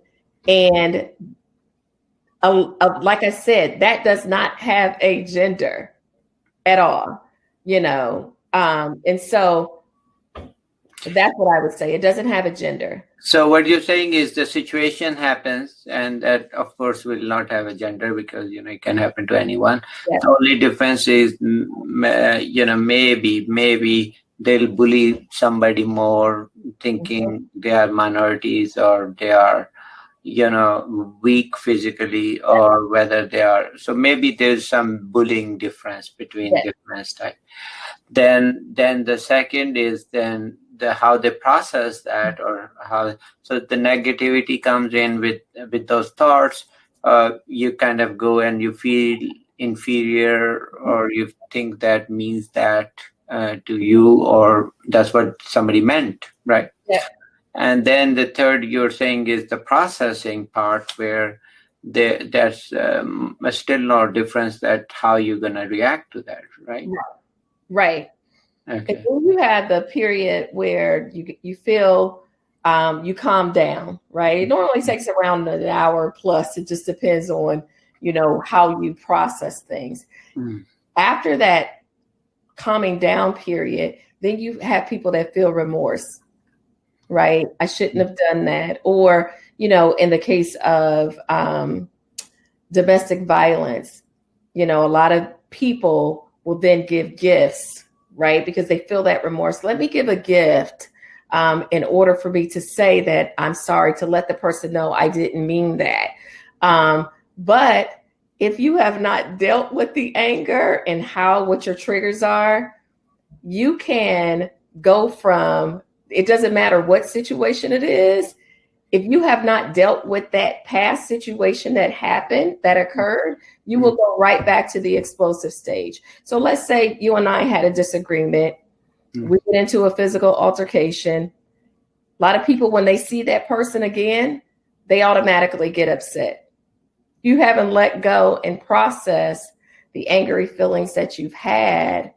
And so since you have not resolved that issue, you skip steps 1 and 2 and you go directly to 3. And so it happens all over again, right? And so, I always tell my clients, anger is a choice, but you have to learn how to manage that anger.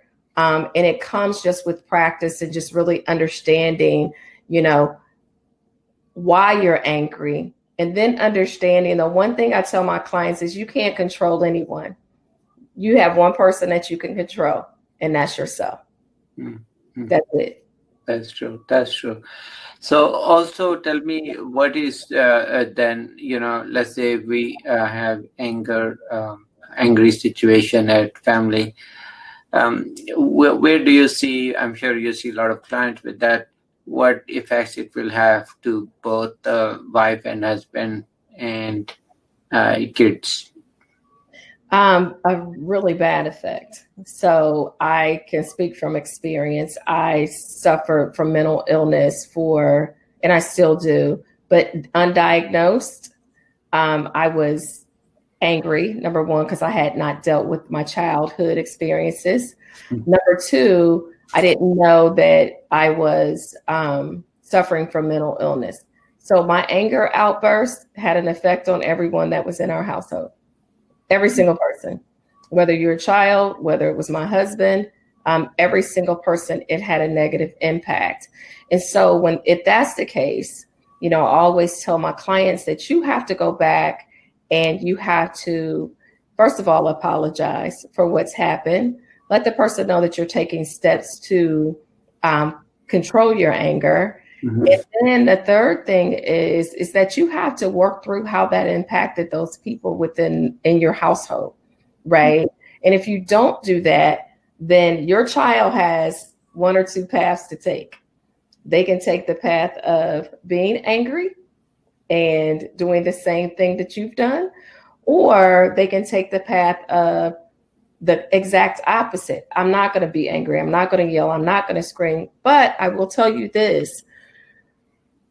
That pattern of behavior, if, I have different kids, so they experience things differently. One of my daughters, if you even think about yelling at her, screaming at her, she shuts down. She doesn't want a relationship with you. She just exits you out. She doesn't want that in her life. So therefore, she runs from any type of confrontation that involves yelling and screaming. Right. So she doesn't like that. And then you can also create a fear in a child or fear in a young adult within your household and or an adult because of your behavior. So that fear, right, will then either make that person either retaliate on that situation, or they feel like that same situation is happening to them, or it will make them either fight or flight. So it has a huge impact on the people around you. That's why I always tell my clients, you need to deal with the issue of anger, because it's not only impacting you, but those around you. Okay. So your advice is, it's going to definitely have negative impact on a lot of relationships and whether it's a husband, wife, or kids, or could be any of them, all of them could be. Yes. Yes. That run in families. That personality. The personality of anger, does it run in families? Yeah. It's not hereditary. Okay, so it's not that, some people say, I get really, I'm short-wired, it's my genes, that thing. I have not read anything that says that anger is in your genes. Now, you have a chemical imbalance, right? You have people who have chemical imbalances that, one of the things is that they act out or whatever. But either it's that or it's a learned behavior. Okay, so it's a learned behavior. So So for everybody who thinks that that they are angry all the time, is not. They were born with that. It's just they just developed into, and whatever change happened, you can trace back and kind of try to correct those thought processing, what you're saying. Yeah. So tell us some of the techniques for audience sake. So let's say if somebody gets angry very easily and is get annoyed. Yes, one thing is, of course, trying to resolve things unresolved in the mind and kind of work with the therapist. But are there some things which everybody can start to get some tips and kind of work on their homework every day? Yeah, definitely. I would suggest one of the exercises that I have my clients do is a circle of influence, right? And so you look at your circle of influence. You're in the middle, of course. And then what are the people, spokes, what are the people that are around you that could enter into that circle?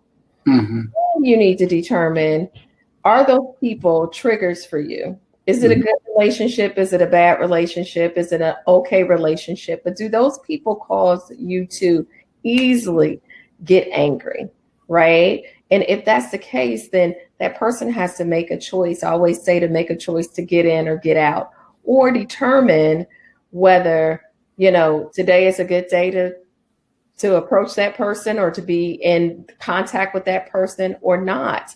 So that's one thing. So figure out, put that circle, draw those spokes, and then say, okay, these are the people that I come in contact with on a daily basis.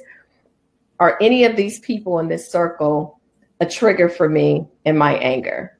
Number one. And if they are, make a choice to spend that time with that person or cut back on the amount of time with that person.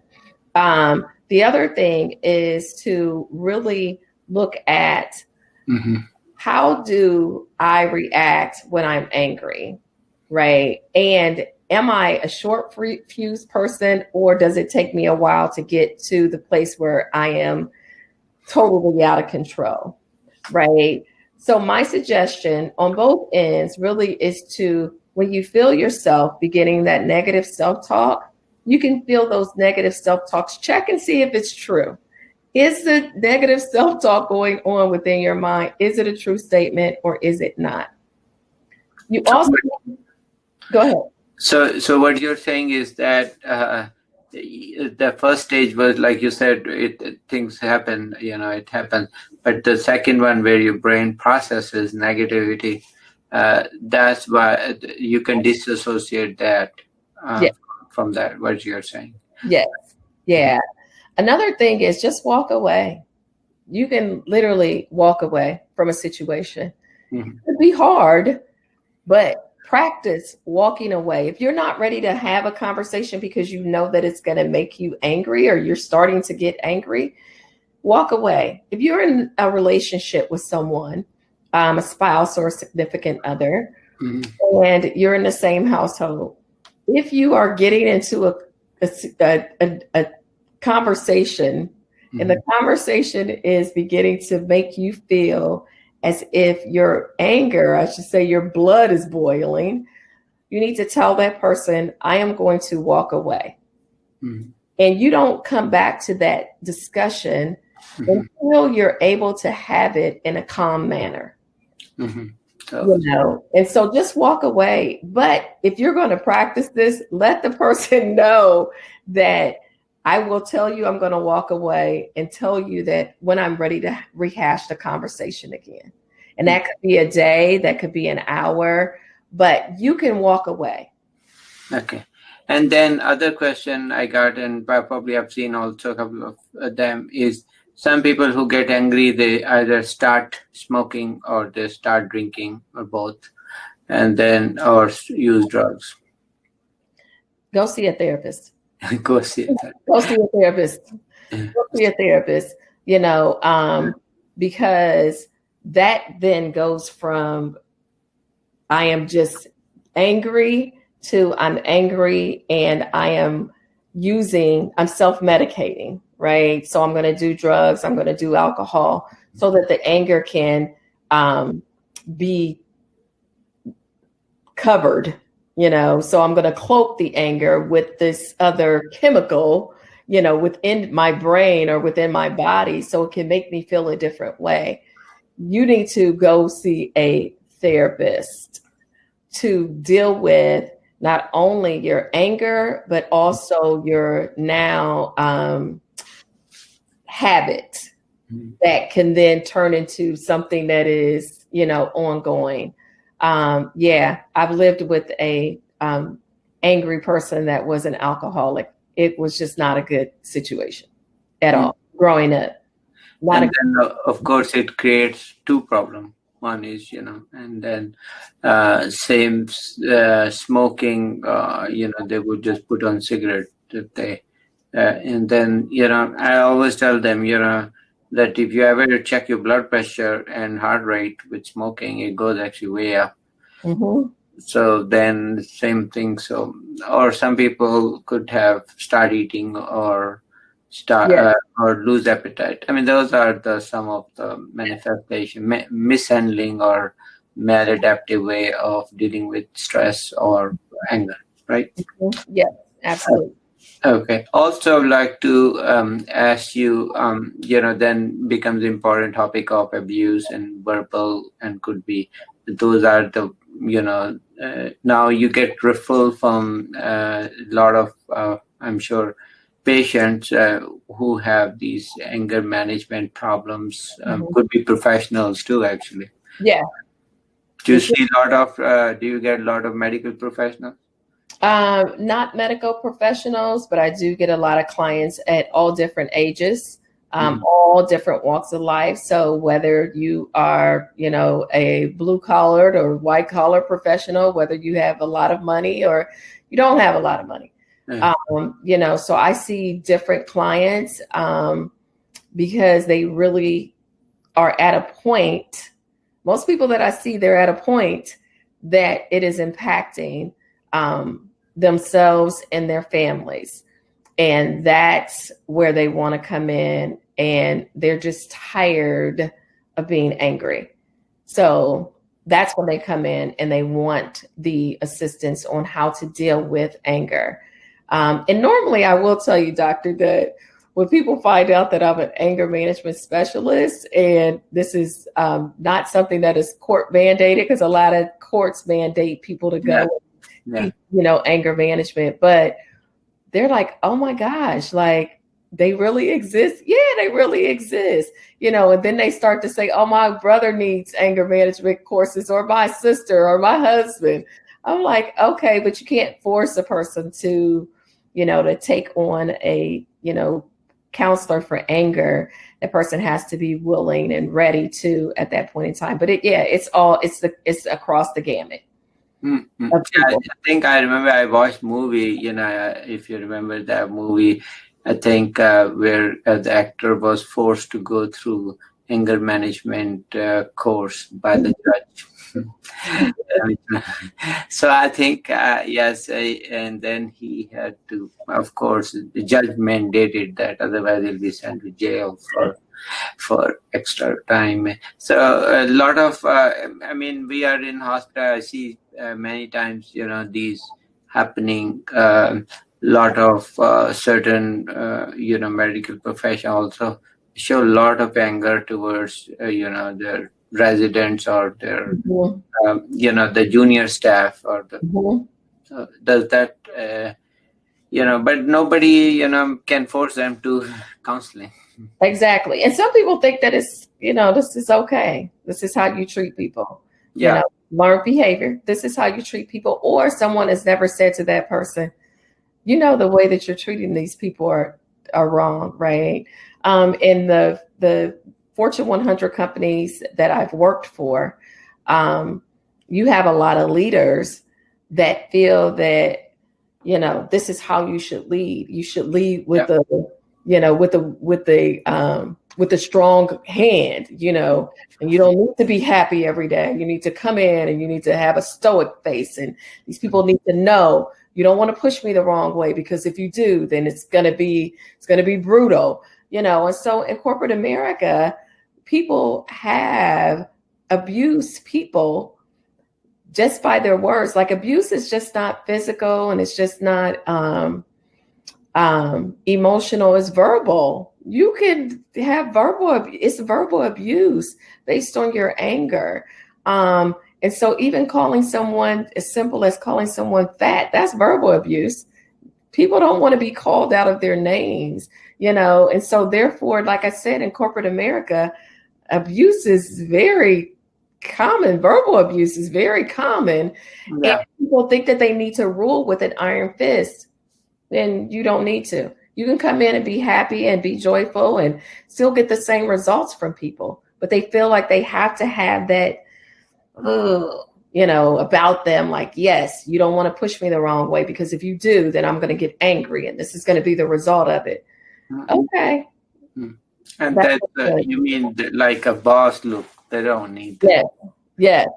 They don't need the kind of bossy look and then pretend that they are. And it happens, we see also in the hospital, a certain specialty would do that.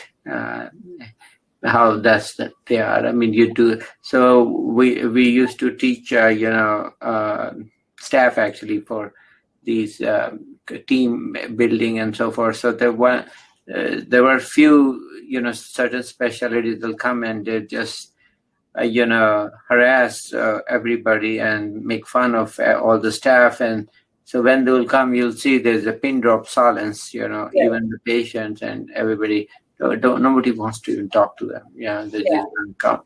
So like a hurricane.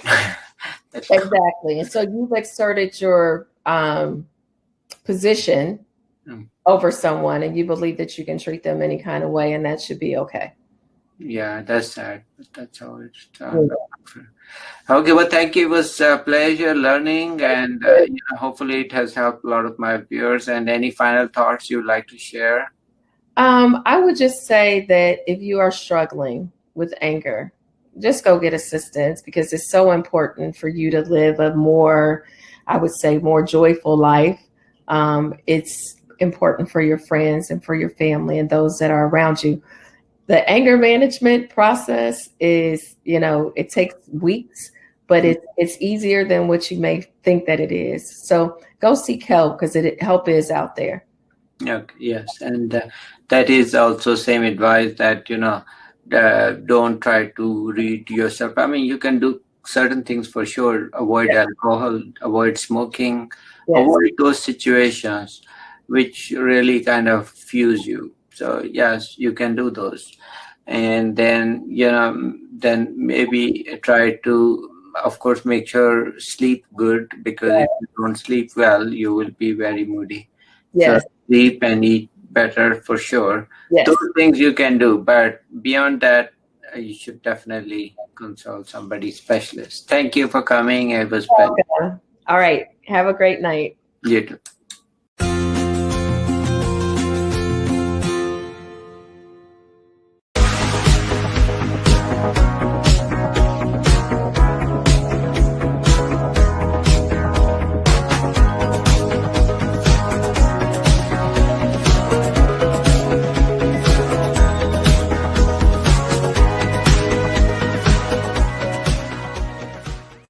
So today I'm at Berkeley, Virginia.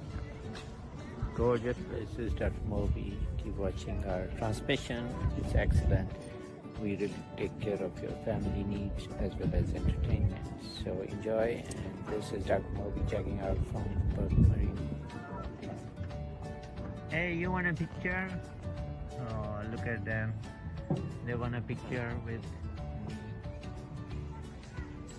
Next time, buddies. Look at the nice day to do boating as well as enjoy the nature. This is Burke Lake. It's gorgeous. So it looks like we have great fishing here, Burke Lake, and you can check. It is a lot of fishing actually, walleye. Wow. So those are really nice. This is nice if you like hiking. You can take trails and go there. It's really nice. A beautiful green, and you can imagine if you take a walk, you'll be very relaxed. As you can see, sun is shining through the trees. Gorgeous view. Gorgeous view. And it is so great, all green around us. So you can take a trail here and enjoy. As you can see, gorgeous day for fishing, and a lot of people are fishing. We are boating too.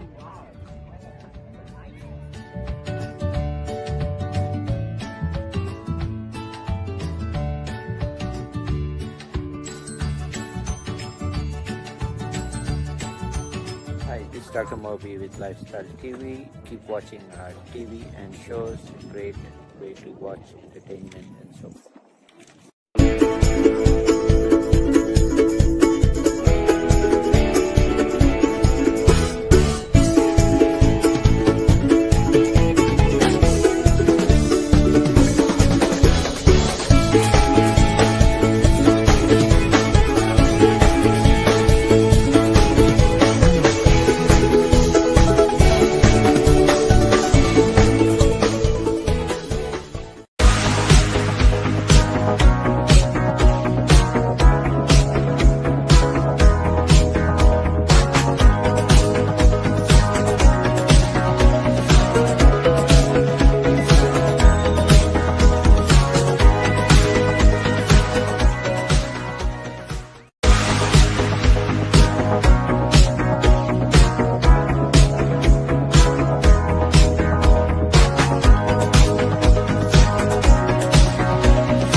Welcome to Colonial Beach, Virginia, and you can see somebody is welcoming us here right now. So let's check out and go closer to them. Hello, how are you all doing? Hey everybody, I'm at Colonial Beach. Look at this nice somebody welcome, whatever I'm getting.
Hi, I'm Rocky Kramer, and you're watching Lifestyle TV, USA.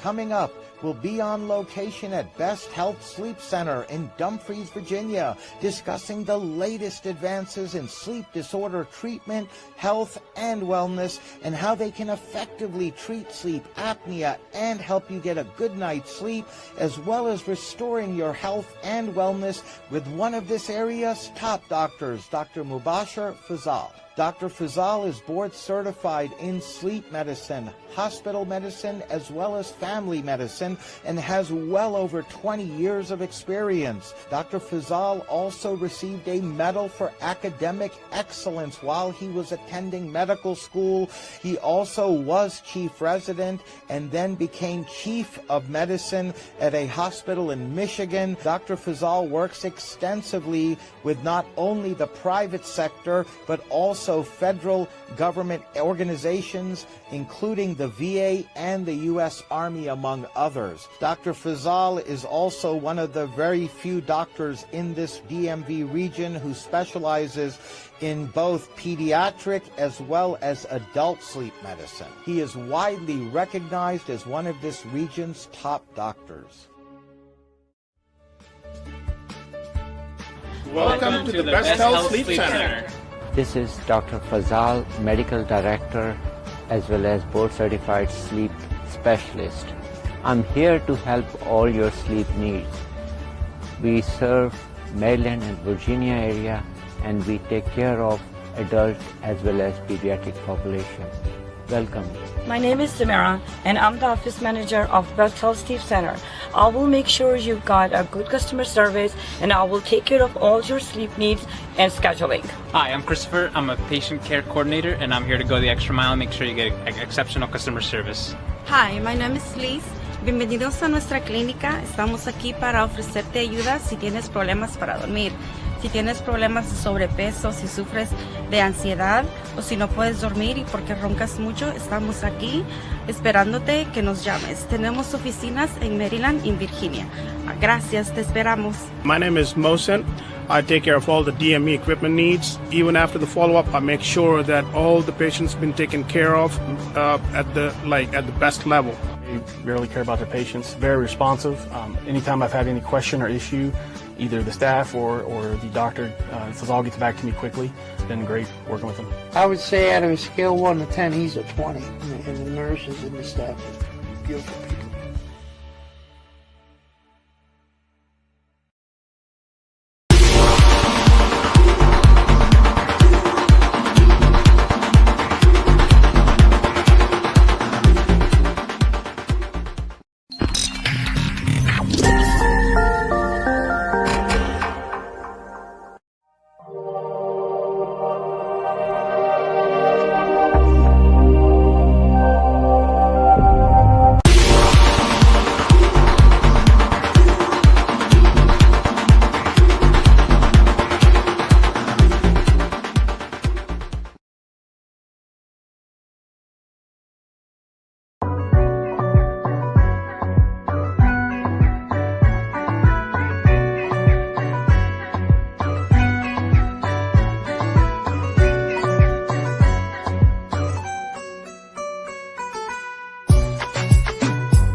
सत श्री अकाल, नमस्ते।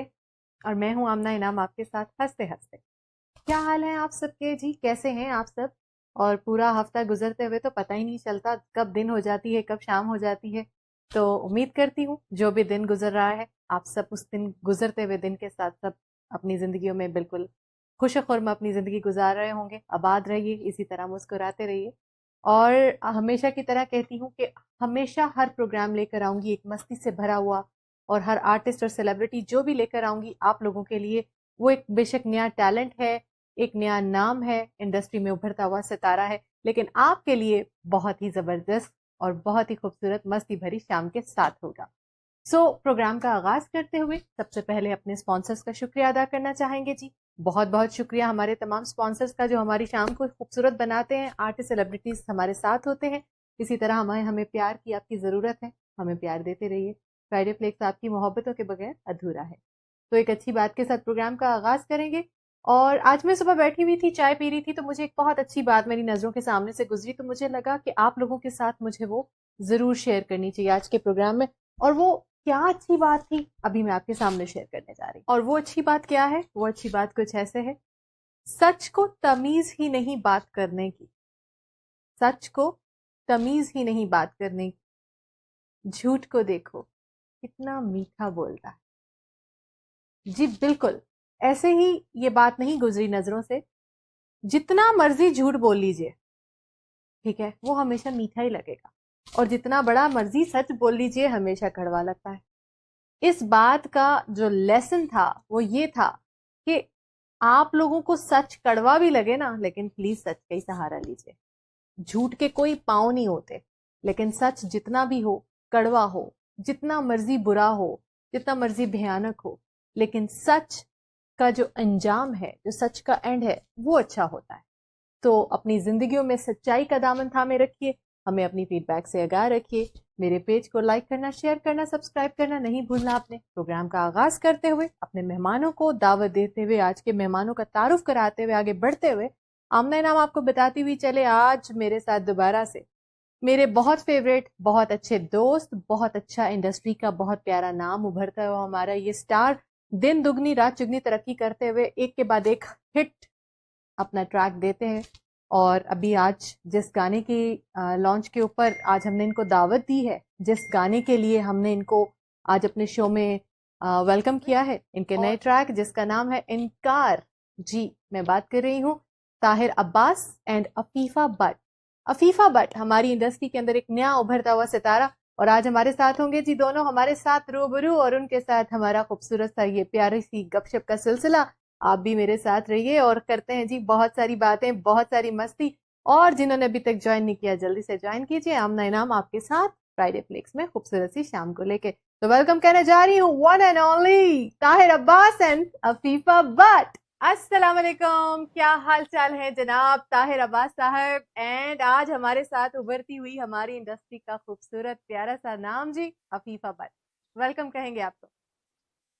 अस्सलाम वालेकुम, कैसी हैं आप? बिल्कुल ठीक हूँ जी, आप बताइए। सबसे पहले आप लोगों को बहुत बहुत मुबारकबाद आपके इस खूबसूरत से ट्रैक इनकार के लिए, और उसके बाद दूसरी मुबारकबाद की मुझसे कि आज आप दोबारा ताहिर के साथ फ्राइडे फ्लिक्स में आपने हमें ज्वाइन। बहुत शुक्रिया। Thank you for inviting us. Tahir आपसे तो इतनी सारी बातें हैं यार, आप हर दफा मुझे हर 2 हफ्ते के बाद धमाका जो है ना आप तैयार रखते हैं। आपने 2-3 वीक्स पहले मुझे एक नए ट्रैक के साथ आपने मुझे हैरान किया हुआ था। आज आप अफीफा के साथ हैरानगी के और जौहर दिखाते हुए अब दोबारा मैंने आपको वेलकम किया है। यार आप कैसे कर लेते हैं ये सब, प्लीज मुझे बताएं। मैं तो खुद आपकी बहुत बड़ी फैन हूँ, मुझे बताइए ये कैसे एक के बाद एक के बाद एक के बाद एक के बाद। बस वो कहते हैं ना कि जब आपका फोकस 100% की एक ही जगह पे हो और आप एक माइंड सेट बनाया हो आपने कि मैंने ये काम करना है, तो फिर चीजें बड़ी अच्छी होती। जब आप डिवाइडेड होते हैं, जब आपके माइंड में बहुत सारी चीजें एक साथ चल रही होती हैं, तो फिर शायद रिजल्ट उस तरह से नहीं आते। अब मुझे समझ आ गई है कि मैंने जिंदगी में यही करना है, तो इसको दिन ब दिन बेहतर करना है। तो ये भी बड़ी बात होती है कि आप किसी प्रोफेशन में आए और आप सीरियस हो, तो उसका एक अपना इम्पैक्ट जाता है। बेशक जी, और वो हम देख रहे हैं कि आप कुछ ज्यादा ही माशाल्लाह सीरियस हो गए हैं वैसे, और आप माशाल्लाह बहुत सीरियस अंदाज से इस अपने फील्ड को लेके चल रहे हैं। और अभी थोड़ा सा बढ़ते हुए आपके बाजू में हमारे साथ आज प्यारी सी हमारी फनकार दोस्त अफीफा भट्ट, वेलकम कहेंगे अफीफा को भी, और पूछना चाहेंगे कुछ अफीफा की जिंदगी के बारे में बात करेंगे। जिन्होंने मुझे ज्वाइन नहीं किया जल्दी से ज्वाइन करिए। आमना इनाम प्यारी सी खूबसूरत शाम फ्राइडे फ्लेक्स में अफीफा भट्ट एंड ताहिर अब्बास मेरे दोस्त, और आज मैं उनकी होस्ट। तो अफीफा आपसे पूछूंगी, अपनी जिंदगी का करियर बताइए, कैसे स्टार्ट किया? अफीफा को हमने इंडस्ट्री में तो देखा अभी इतने जबरदस्त लोहे मनवाते हुए, कैसे बचपन से ख्याल था, इसके ऊपर भी बात करेंगे। हाँ जी, बचपन में वैसे मैं सिर्फ और सिर्फ ना स्कूल में और कॉलेज वगैरह में गाती थी। कॉलेज में मेरा ग्रुप था और वो काफी मशहूर आर्टिस्ट हो चुकी हैं जो आगे जा चुकी हैं, जो मेरे बैच की थी। तो हम इकट्ठे गाते होते थे, आयमा और मैं, और उसके बाद मैंने क्विट कर दिया था क्योंकि मैं लॉ करने चली गई थी और शोबीज और मीडिया से मेरा कुछ नहीं था। अच्छा जी। तो फिर मैंने जब लॉ कंप्लीट किया और उसके बाद मेरे मतलब फैमिली मतलब अगेंस्ट ही सबके, लेकिन मुझे शौक इतना था कि मेरे पेरेंट्स कहते थे कि चलो पढ़ लो फिर कर लेना। और फिर उसके बाद मैंने GNN चैनल से स्टार्ट किया, मेरा स्टार्ट GNN था और वहां पे जोक दर जोक शो में मैं आती थी और 6 मंथ्स मैंने वहां काम किया। और उसके बाद मुझे जब वहां पर मोटर्स वगैरह भी आते रहते थे, देखते रहते थे, तो उन्होंने मुझे बोला कि तुम तो इतना अच्छा परफॉर्म कर लेते हो, जाओ कोई गाने वगैरह रिकॉर्ड करवाओ तो शोज वगैरह ना हम तुम्हें दें। फिर मैंने शोज करना स्टार्ट किए, तो फिर मुझे कैंपेन मिल गई पूरे पंजाब की और उसके थ्रू मैं ताहिर से मिली और ताहिर ने फिर मुझे गाना करवाया और फिर मैं आज आपके साथ हूँ। तो आपने बात की कि आपने वकालत की है खत्म, राइट? आप अपने कॉलेज लाइफ के बाद आपने अपने वकालत को रखा, तो ये आपको लगता नहीं है कि ये दो डिफरेंट फील्ड है, वकालत और म्यूजिक? ये दोनों चीजें डिफरेंट फील्ड हैं, डिफरेंट कॉन्सेप्ट हैं। एक तरफ चोरों, दुश्मनों, गुंडों को इंसाफ दिलाने की बातें, दूसरी तरफ आपके सामने एक और फील्ड है जिसमें सिर्फ सुरों की बात है, ताल की बात है, म्यूजिक और ये सब चीजें। क्या ख्याल है? लेकिन अगर देखा जाए तो मेरी स्टडीज में भी अगर देखा जाए, मेरे अगर आज टीचर्स मुझे देखते हैं तो वो मुझे कहते हैं कि तुम ये किस साइड पे चली गई हो, तुम तो हमारी इतनी ब्राइट स्टूडेंट थी, क्योंकि मैंने लॉ में 2nd टॉप था मेरा जी। और मुझे टीचर्स कहते हैं अब कि तुम उस साइड पे क्यों चली गई हो, तुम्हें तो टीचिंग में आना चाहिए था। और जब मैं मतलब मेरा अपना शौक था, लेकिन मैंने जो ग्रेजुएशन की थी वो मैंने जर्नलिज्म में ही की थी, मीडिया में ही की थी। मीडिया में, ओके। और फिर मैंने लॉ किया था, वो भी फैमिली कहती थी कि तुम ना कोई अच्छी सी डिग्री करो। अच्छा, तो फिर ये बताइए, चले ये तो क्लियर हो गया, इसका मतलब है कि थोड़ा सा कहीं ना कहीं वो जरासीम मीडिया वाली साइड के जो थे वो बंदे के अंदर बीच में पढ़ाई से करने के बाद आए, इसको कह सकते हैं। पढ़ाई मुकम्मल की उसके बाद ये जरासीम जो है इसके अंदर आए। जरासीम ये नहीं है कि आप इसको, मैं कोई गलत लफ्ज इसको इस्तेमाल करी हूँ, जरासीम होना बहुत अच्छी बात है, जिसमें ये वायरस होना बहुत अच्छी बात है, जिसमें एक्टिंग का वायरस है, जिसमें टैलेंट है उसी में वायरस है, ये भी सीधी सी बात। और इसका, और मेरे ख्याल में हमें इसको फखर के साथ बयान करना चाहिए कि हमारे अंदर ये टैलेंट है। तो बात करेंगे आगे थोड़ा सा। अब ताहिर अब्बास और अफीफा भट्ट हमारे साथ बैठे हुए हैं, तो ये कैसे मुमकिन है कि गाने के आगाज के बगैर गुफ्तगू का सिलसिला बढ़ाए? तो जरा फिर हो जाए हम सबके देखने वालों के लिए, फ्राइडे फ्लेक्स के फैंस, आपके फैंस के लिए गाना जिसका नाम है जी इनकार। ओके। नहीं नहीं मैं नहीं यूं करना, तेरे नल प्यार ढोला, नहीं नहीं मैं नहीं यूं करना, तेरे नल प्यार ढोला, तेनू दिल नहीं मैं देना, मेरा इनकार ढोला। नहीं नहीं मैं नहीं यूं करना, तेरे नल प्यार ढोला, नहीं नहीं मैं नहीं यूं करना, तेरे नल प्यार ढोला, तेनू दिल नहीं मैं देना, मेरा इनकार ढोला, नहीं नहीं मैं नहीं यूं करना। तेरे नल दिल दियां गल्लां जो जो मैं कीतियां सारी, ताने हुण मैनू देंदी तेरे दुनिया सारी, ताने हुण मैनू देंदी तेरे दुनिया सारी ते तू चंगिन कीती मेरे नल यार ढोला ते तू चंगिन कीती मेरे नल यार ढोला तेनू दिल नहीं मैं देना मेरा इनकार ढोला नहीं नहीं मैं नहीं ओ करना तेरे नल प्यार ढोला नहीं नहीं मैं नहीं ओ करना तेरे नल प्यार ढोला तेनू दिल नहीं मैं देना मेरा इनकार ढोला नहीं नहीं मैं नहीं ओ करना। क्या बात है जी। वैसे एक गल है ते ज्यादती है ताहिर साहब, क्यों नहीं देना तुझे दिल, ज्यादती है ये तो पक्की ज्यादती है यार। ये इतना जबरदस्त गाना, कसम से बहुत ही खूबसूरत ट्रैक। पता है वो देखे ना आप, पहले जी मुल्तान मिलने के वादे के बाद इन्होंने कहा जी मोटरवे के थ्रू आऊंगा तुम्हें मिलने के लिए। मोटरवे के बाद प्यार भी हो गया, अब प्यार के बाद इनकार हो गया। यार ये समझ नहीं आई बात यार। अभी इनकार के बाद कोई शादी का सहरा सूरा फिर तुम भी कुछ लाओ। इनकार के बाद मेरा एक सोलो सॉन्ग आ रहा है और वो कंक्लूजन होगा सारे गानों का। जबरदस्त, ये सबसे बढ़िया आपने किया, क्योंकि मैं आपको बता रही हूँ ना कि वो आप देखे ना, पिछला जो हमने प्रोग्राम किया और आपका जो हमने गाना सुना वो प्यार पे था। आज आपको दावत दी तो आप इनकार पे आ गए। भाई क्या कह सकते हैं इसके बारे में हम। तो अभी कुछ मैं वो सारी सिचुएशन एक्सप्लेन कर रहा हूँ ना जो होती है ओवरऑल। हाँ ओवरऑल होती है, सही बात। तो अभी क्योंकि लाइफ में इनकार भी चल रहा होता है, प्यार भी। ये तो जिंदगी का हिस्सा है, कभी इकरार है तो कभी प्यार है, कभी प्यार है तो कभी इकरार है। ये तो आपने बिल्कुल ठीक कहा। तो ये बताइए, आज मैं आप दोनों अब आमने सामने बैठे हैं, अलग-अलग पूछने वाली हूँ। पहले तो मैं पूछूंगी ताहिर अब्बास से। ताहिर अब्बास, समझना नहीं है कि आपके बाजू में हमारे साथ प्यारी सी लड़की बैठी है जिनका नाम अफीफा भट्ट। आप बस समझे आप और मैं बात कर। आपसे मेरा सवाल है कि बताइए कि अफीफा भट्ट के अंदर, जब आपने ये अफीफा भट्ट के साथ काम शुरू किया, गाना मुकम्मल किया, इनकार का एक्सपीरियंस शेयर करिए। कौन सी ऐसी बातें थी जो अफीफा की बुरी लगी? कौन सी ऐसी बातें थी जिस पे चिढ़ जाते थे? बुरी लगी? हाँ, चिढ़ जाते थे कि यार ये क्यों कर रही हो तुम, जिस पे डांटा भी अफीफा को। जरा एक्सपीरियंस बताइए सारा। ये कैसा क्वेश्चन पूछ लिया? क्योंकि इतना ज्यादा तो रहा नहीं, क्योंकि गाने की जो प्रोडक्शन होती है हमारी सिंपली 2-4 मीटिंग्स होती हैं ऑडियो के टाइम पे और फिर वीडियो के टाइम पे। तो कोई ऐसी चीज नहीं रही जिससे ना मतलब मैं तंग आ गया हूँ कि यार ये क्या हुआ है। मैं आती नहीं थी।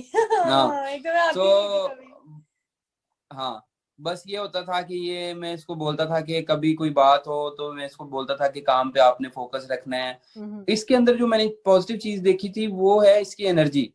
आप जो इसके लाइव शोज होते हैं उसमें जो इसकी परफॉर्मेंस है वो मतलब आउटस्टैंडिंग है। तो लाइव परफॉर्मर हैं इनकी वीडियोस यूट्यूब पे जी ऐसी एनर्जेटिक परफॉर्मर हैं कि मैं मतलब दावे से कह सकता हूँ कि ऐसी परफॉर्मर मैंने अभी नहीं देखी कोई और इस टाइम पे इंडस्ट्री में। Very good. जो परफॉर्मेंस ये स्टेज पे करती हैं। तो फिर आपने इनको डांटा नहीं? वो इनका एक क्रेडिट है कि नहीं, क्योंकि ये परफॉर्मर बहुत अच्छी थी, इनके अंदर एनर्जी। और आपने देखा होगा कि गाने के अंदर ना इनकार में वो पूरी इनके अंदर की एक पर्सनैलिटी वैसी है। लड़ाकू वाली पर्सनैलिटी है। वो पता चल रहा है कि ये मैंने तो कहा शायद इनकार गाना सूट किया इन पे। मैंने कहा शायद अभी ताहिर बताने वाले हैं यार मैंने थोड़ा सा डांटा, इन्होंने मेरे आगे आके कहा खबरदार मुझे अब डांटा तुमने, तुम्हें पता है मैं वकील भी हूँ। ऐसी है कोर्ट में ले जाऊंगी। ऐसी है ये थोड़ी सी बदमाश भी है, लड़ाका भी है। तुम्हें मैं सू कर दूंगी, तुम पे मैं केस कर दूंगी। शुक्र करें आपने ऐसी बात नहीं की। सही बात। तो अभी इसी तरह अब आपकी तरफ बस ये ऐसी। जी प्लीज बोले। जी मैं ये कह रहा था कि ऐसी हैं, इनकी पर्सनैलिटी पे सूट किया ये गाना, इसलिए इनकार गाना इनके साथ किया। गुड। अब अफीफा की तरफ बढ़ते हुए, अफीफा आपने भी यही समझना है, ताहिर आपके साथ नहीं बैठे हुए, आप मुझे बताइए कि गाना बनाने से लेकर एंड तक, गाने के खत्म होने तक, कौन सी एक ऐसी बात जो थी आपको बहुत बुरी लगती थी कि यार मुझे डांट भी पिटती है, मुझे ये ऐसे क्यों कह रहा है, ताहिर को ऐसे मुझे नहीं बोलना चाहिए? कोई एक ऐसी चीज, कोई एक ऐसी बात रिकॉर्डिंग के प्रोसीजर में या कहीं पे भी ऐसे लगा हो तो बताइए मुझे। अपना एक्सपीरियंस शेयर करिए हमारे साथ, ताहिर के साथ काम करने का एक्सपीरियंस। ताहिर की ना आज तक वैसे मेरे साथ कभी कोई लड़ाई नहीं हुई, पहला बंदा है ये जिसकी लड़ाई नहीं हुई। हाँ अलबत्ता हमने एक दिन इस वीडियो को एडिट करवाने जाना था और इसने मुझे इतना मिसगाइड किया था ना उस दिन, मैंने तो इसे ब्लॉक कर देना था उस दिन। मैंने आज यहाँ पे बात की है, मैंने उस दिन इसको ब्लॉक कर देना था। इस बंदे की वजह से मैं सुबह 11 बजे की तैयार बैठी हुई थी और मैं एक शो करके आई थी और मैंने कहा मैंने मेकअप नहीं धोना, मैं ताहिर की तरफ जाऊंगी, एडिट कराऊंगी वीडियो और फिर मैंने घर आना है। और ताहिर ने मुझे रात 10, साढ़े 10, 11 बजे जाके ताहिर साहब आए वीडियो एडिट करवाने ये वाली, और मुझे इतना गुस्सा था और मैं सोच चुकी थी आज मैंने इसको ब्लॉक मार दूंगा। देखा ना, इसीलिए मैंने 12 घंटे से मेकअप करके बैठी हुई थी मैं। लड़कों को तो कभी कोई मेरे ख्याल में हार्डली कोई प्रॉब्लम होता होगा, लेकिन देखा ताहिर लड़की को प्रॉब्लम निकल आया कि भाई इसने मेरे साथ ये किया था। हाँ ना, तो लड़की ने बता दिया कि भैया ये प्रॉब्लम है जबरदस्त। तो मुझे ये बताइए, जो फिल्म कराई थी मेरे साथ, चलिए बस ये एक मसला है और कोई मसला नहीं हुआ। अच्छा, गुड हो गया। तो ताहिर अब मुझे ये बताइए कि अफीफा के साथ आपका और कौन सा प्रोजेक्ट है जिसमें हम आपको देखने वाले हैं? कोई ऐसा प्रोजेक्ट आ रहा है दोनों का इकट्ठा दोबारा? Radio project. हाँ, हम लोग सोच रहे हैं कि हम कुछ ऐसा गाना करेंगे, अब कोई भंगड़े की तरफ जाएंगे हम, प्रॉपर जिस तरह के एक कल्चरल भंगड़े होते हैं या इंडियन जिस तरह के आप कह सकती हैं मूवीज के सॉन्ग होते हैं, तो उस तरह का कोई प्रोजेक्ट करेंगे। लेकिन अभी ये है कि अफीफा के सोलो गाने आ रहे हैं 3। अच्छा जी, गुड गुड गुड। तो ये बताइएगा कि चले कुछ बात करते हैं इनकार गाने पे। इनकार गाना लिखा किसने, कंपोज किसने? और मेरा भी सोलो गाने आ रहे हैं, तो ये उसके बाद ये है कि अफीफा के कुछ प्रोजेक्ट्स आ रहे, मलकू भाई के साथ भी आ रहे हैं इनके गाने। Very nice. वो हमें बहुत बेसब्री से इंतजार है, जल्दी से गाने आए और हम जल्दी से आप लोगों को दोबारा इकट्ठे देखें।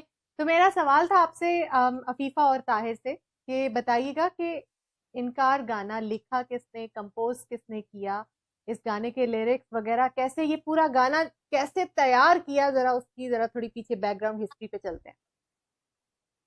ये गाना मैंने 2016 में लिखा था और आप यकीन करें कि इसकी हिस्ट्री ऐसे है कि मैं गाने के गाइड वोकल करके आया हूँ साहिर अली बग्गा के पास, जो हमारे पाकिस्तान के बड़े अच्छे एक म्यूजिक प्रोड्यूसर हैं जी। और उन्होंने मुझे फोन किया उससे 2-3 दिन के बाद कि यार आओ गाना रिकॉर्ड करो, और मैंने लिरिक्स कंप्लीट नहीं किए हुए थे, सिर्फ कॉम्पोजिशन बनाई हुई थी और उसकी अस्थाई लिखी हुई थी। और मैंने रात के 11-12 बजे उनके स्टूडियो जाना था और 8 बजे मैं परेशान बैठा हूँ कि गाना तो मैंने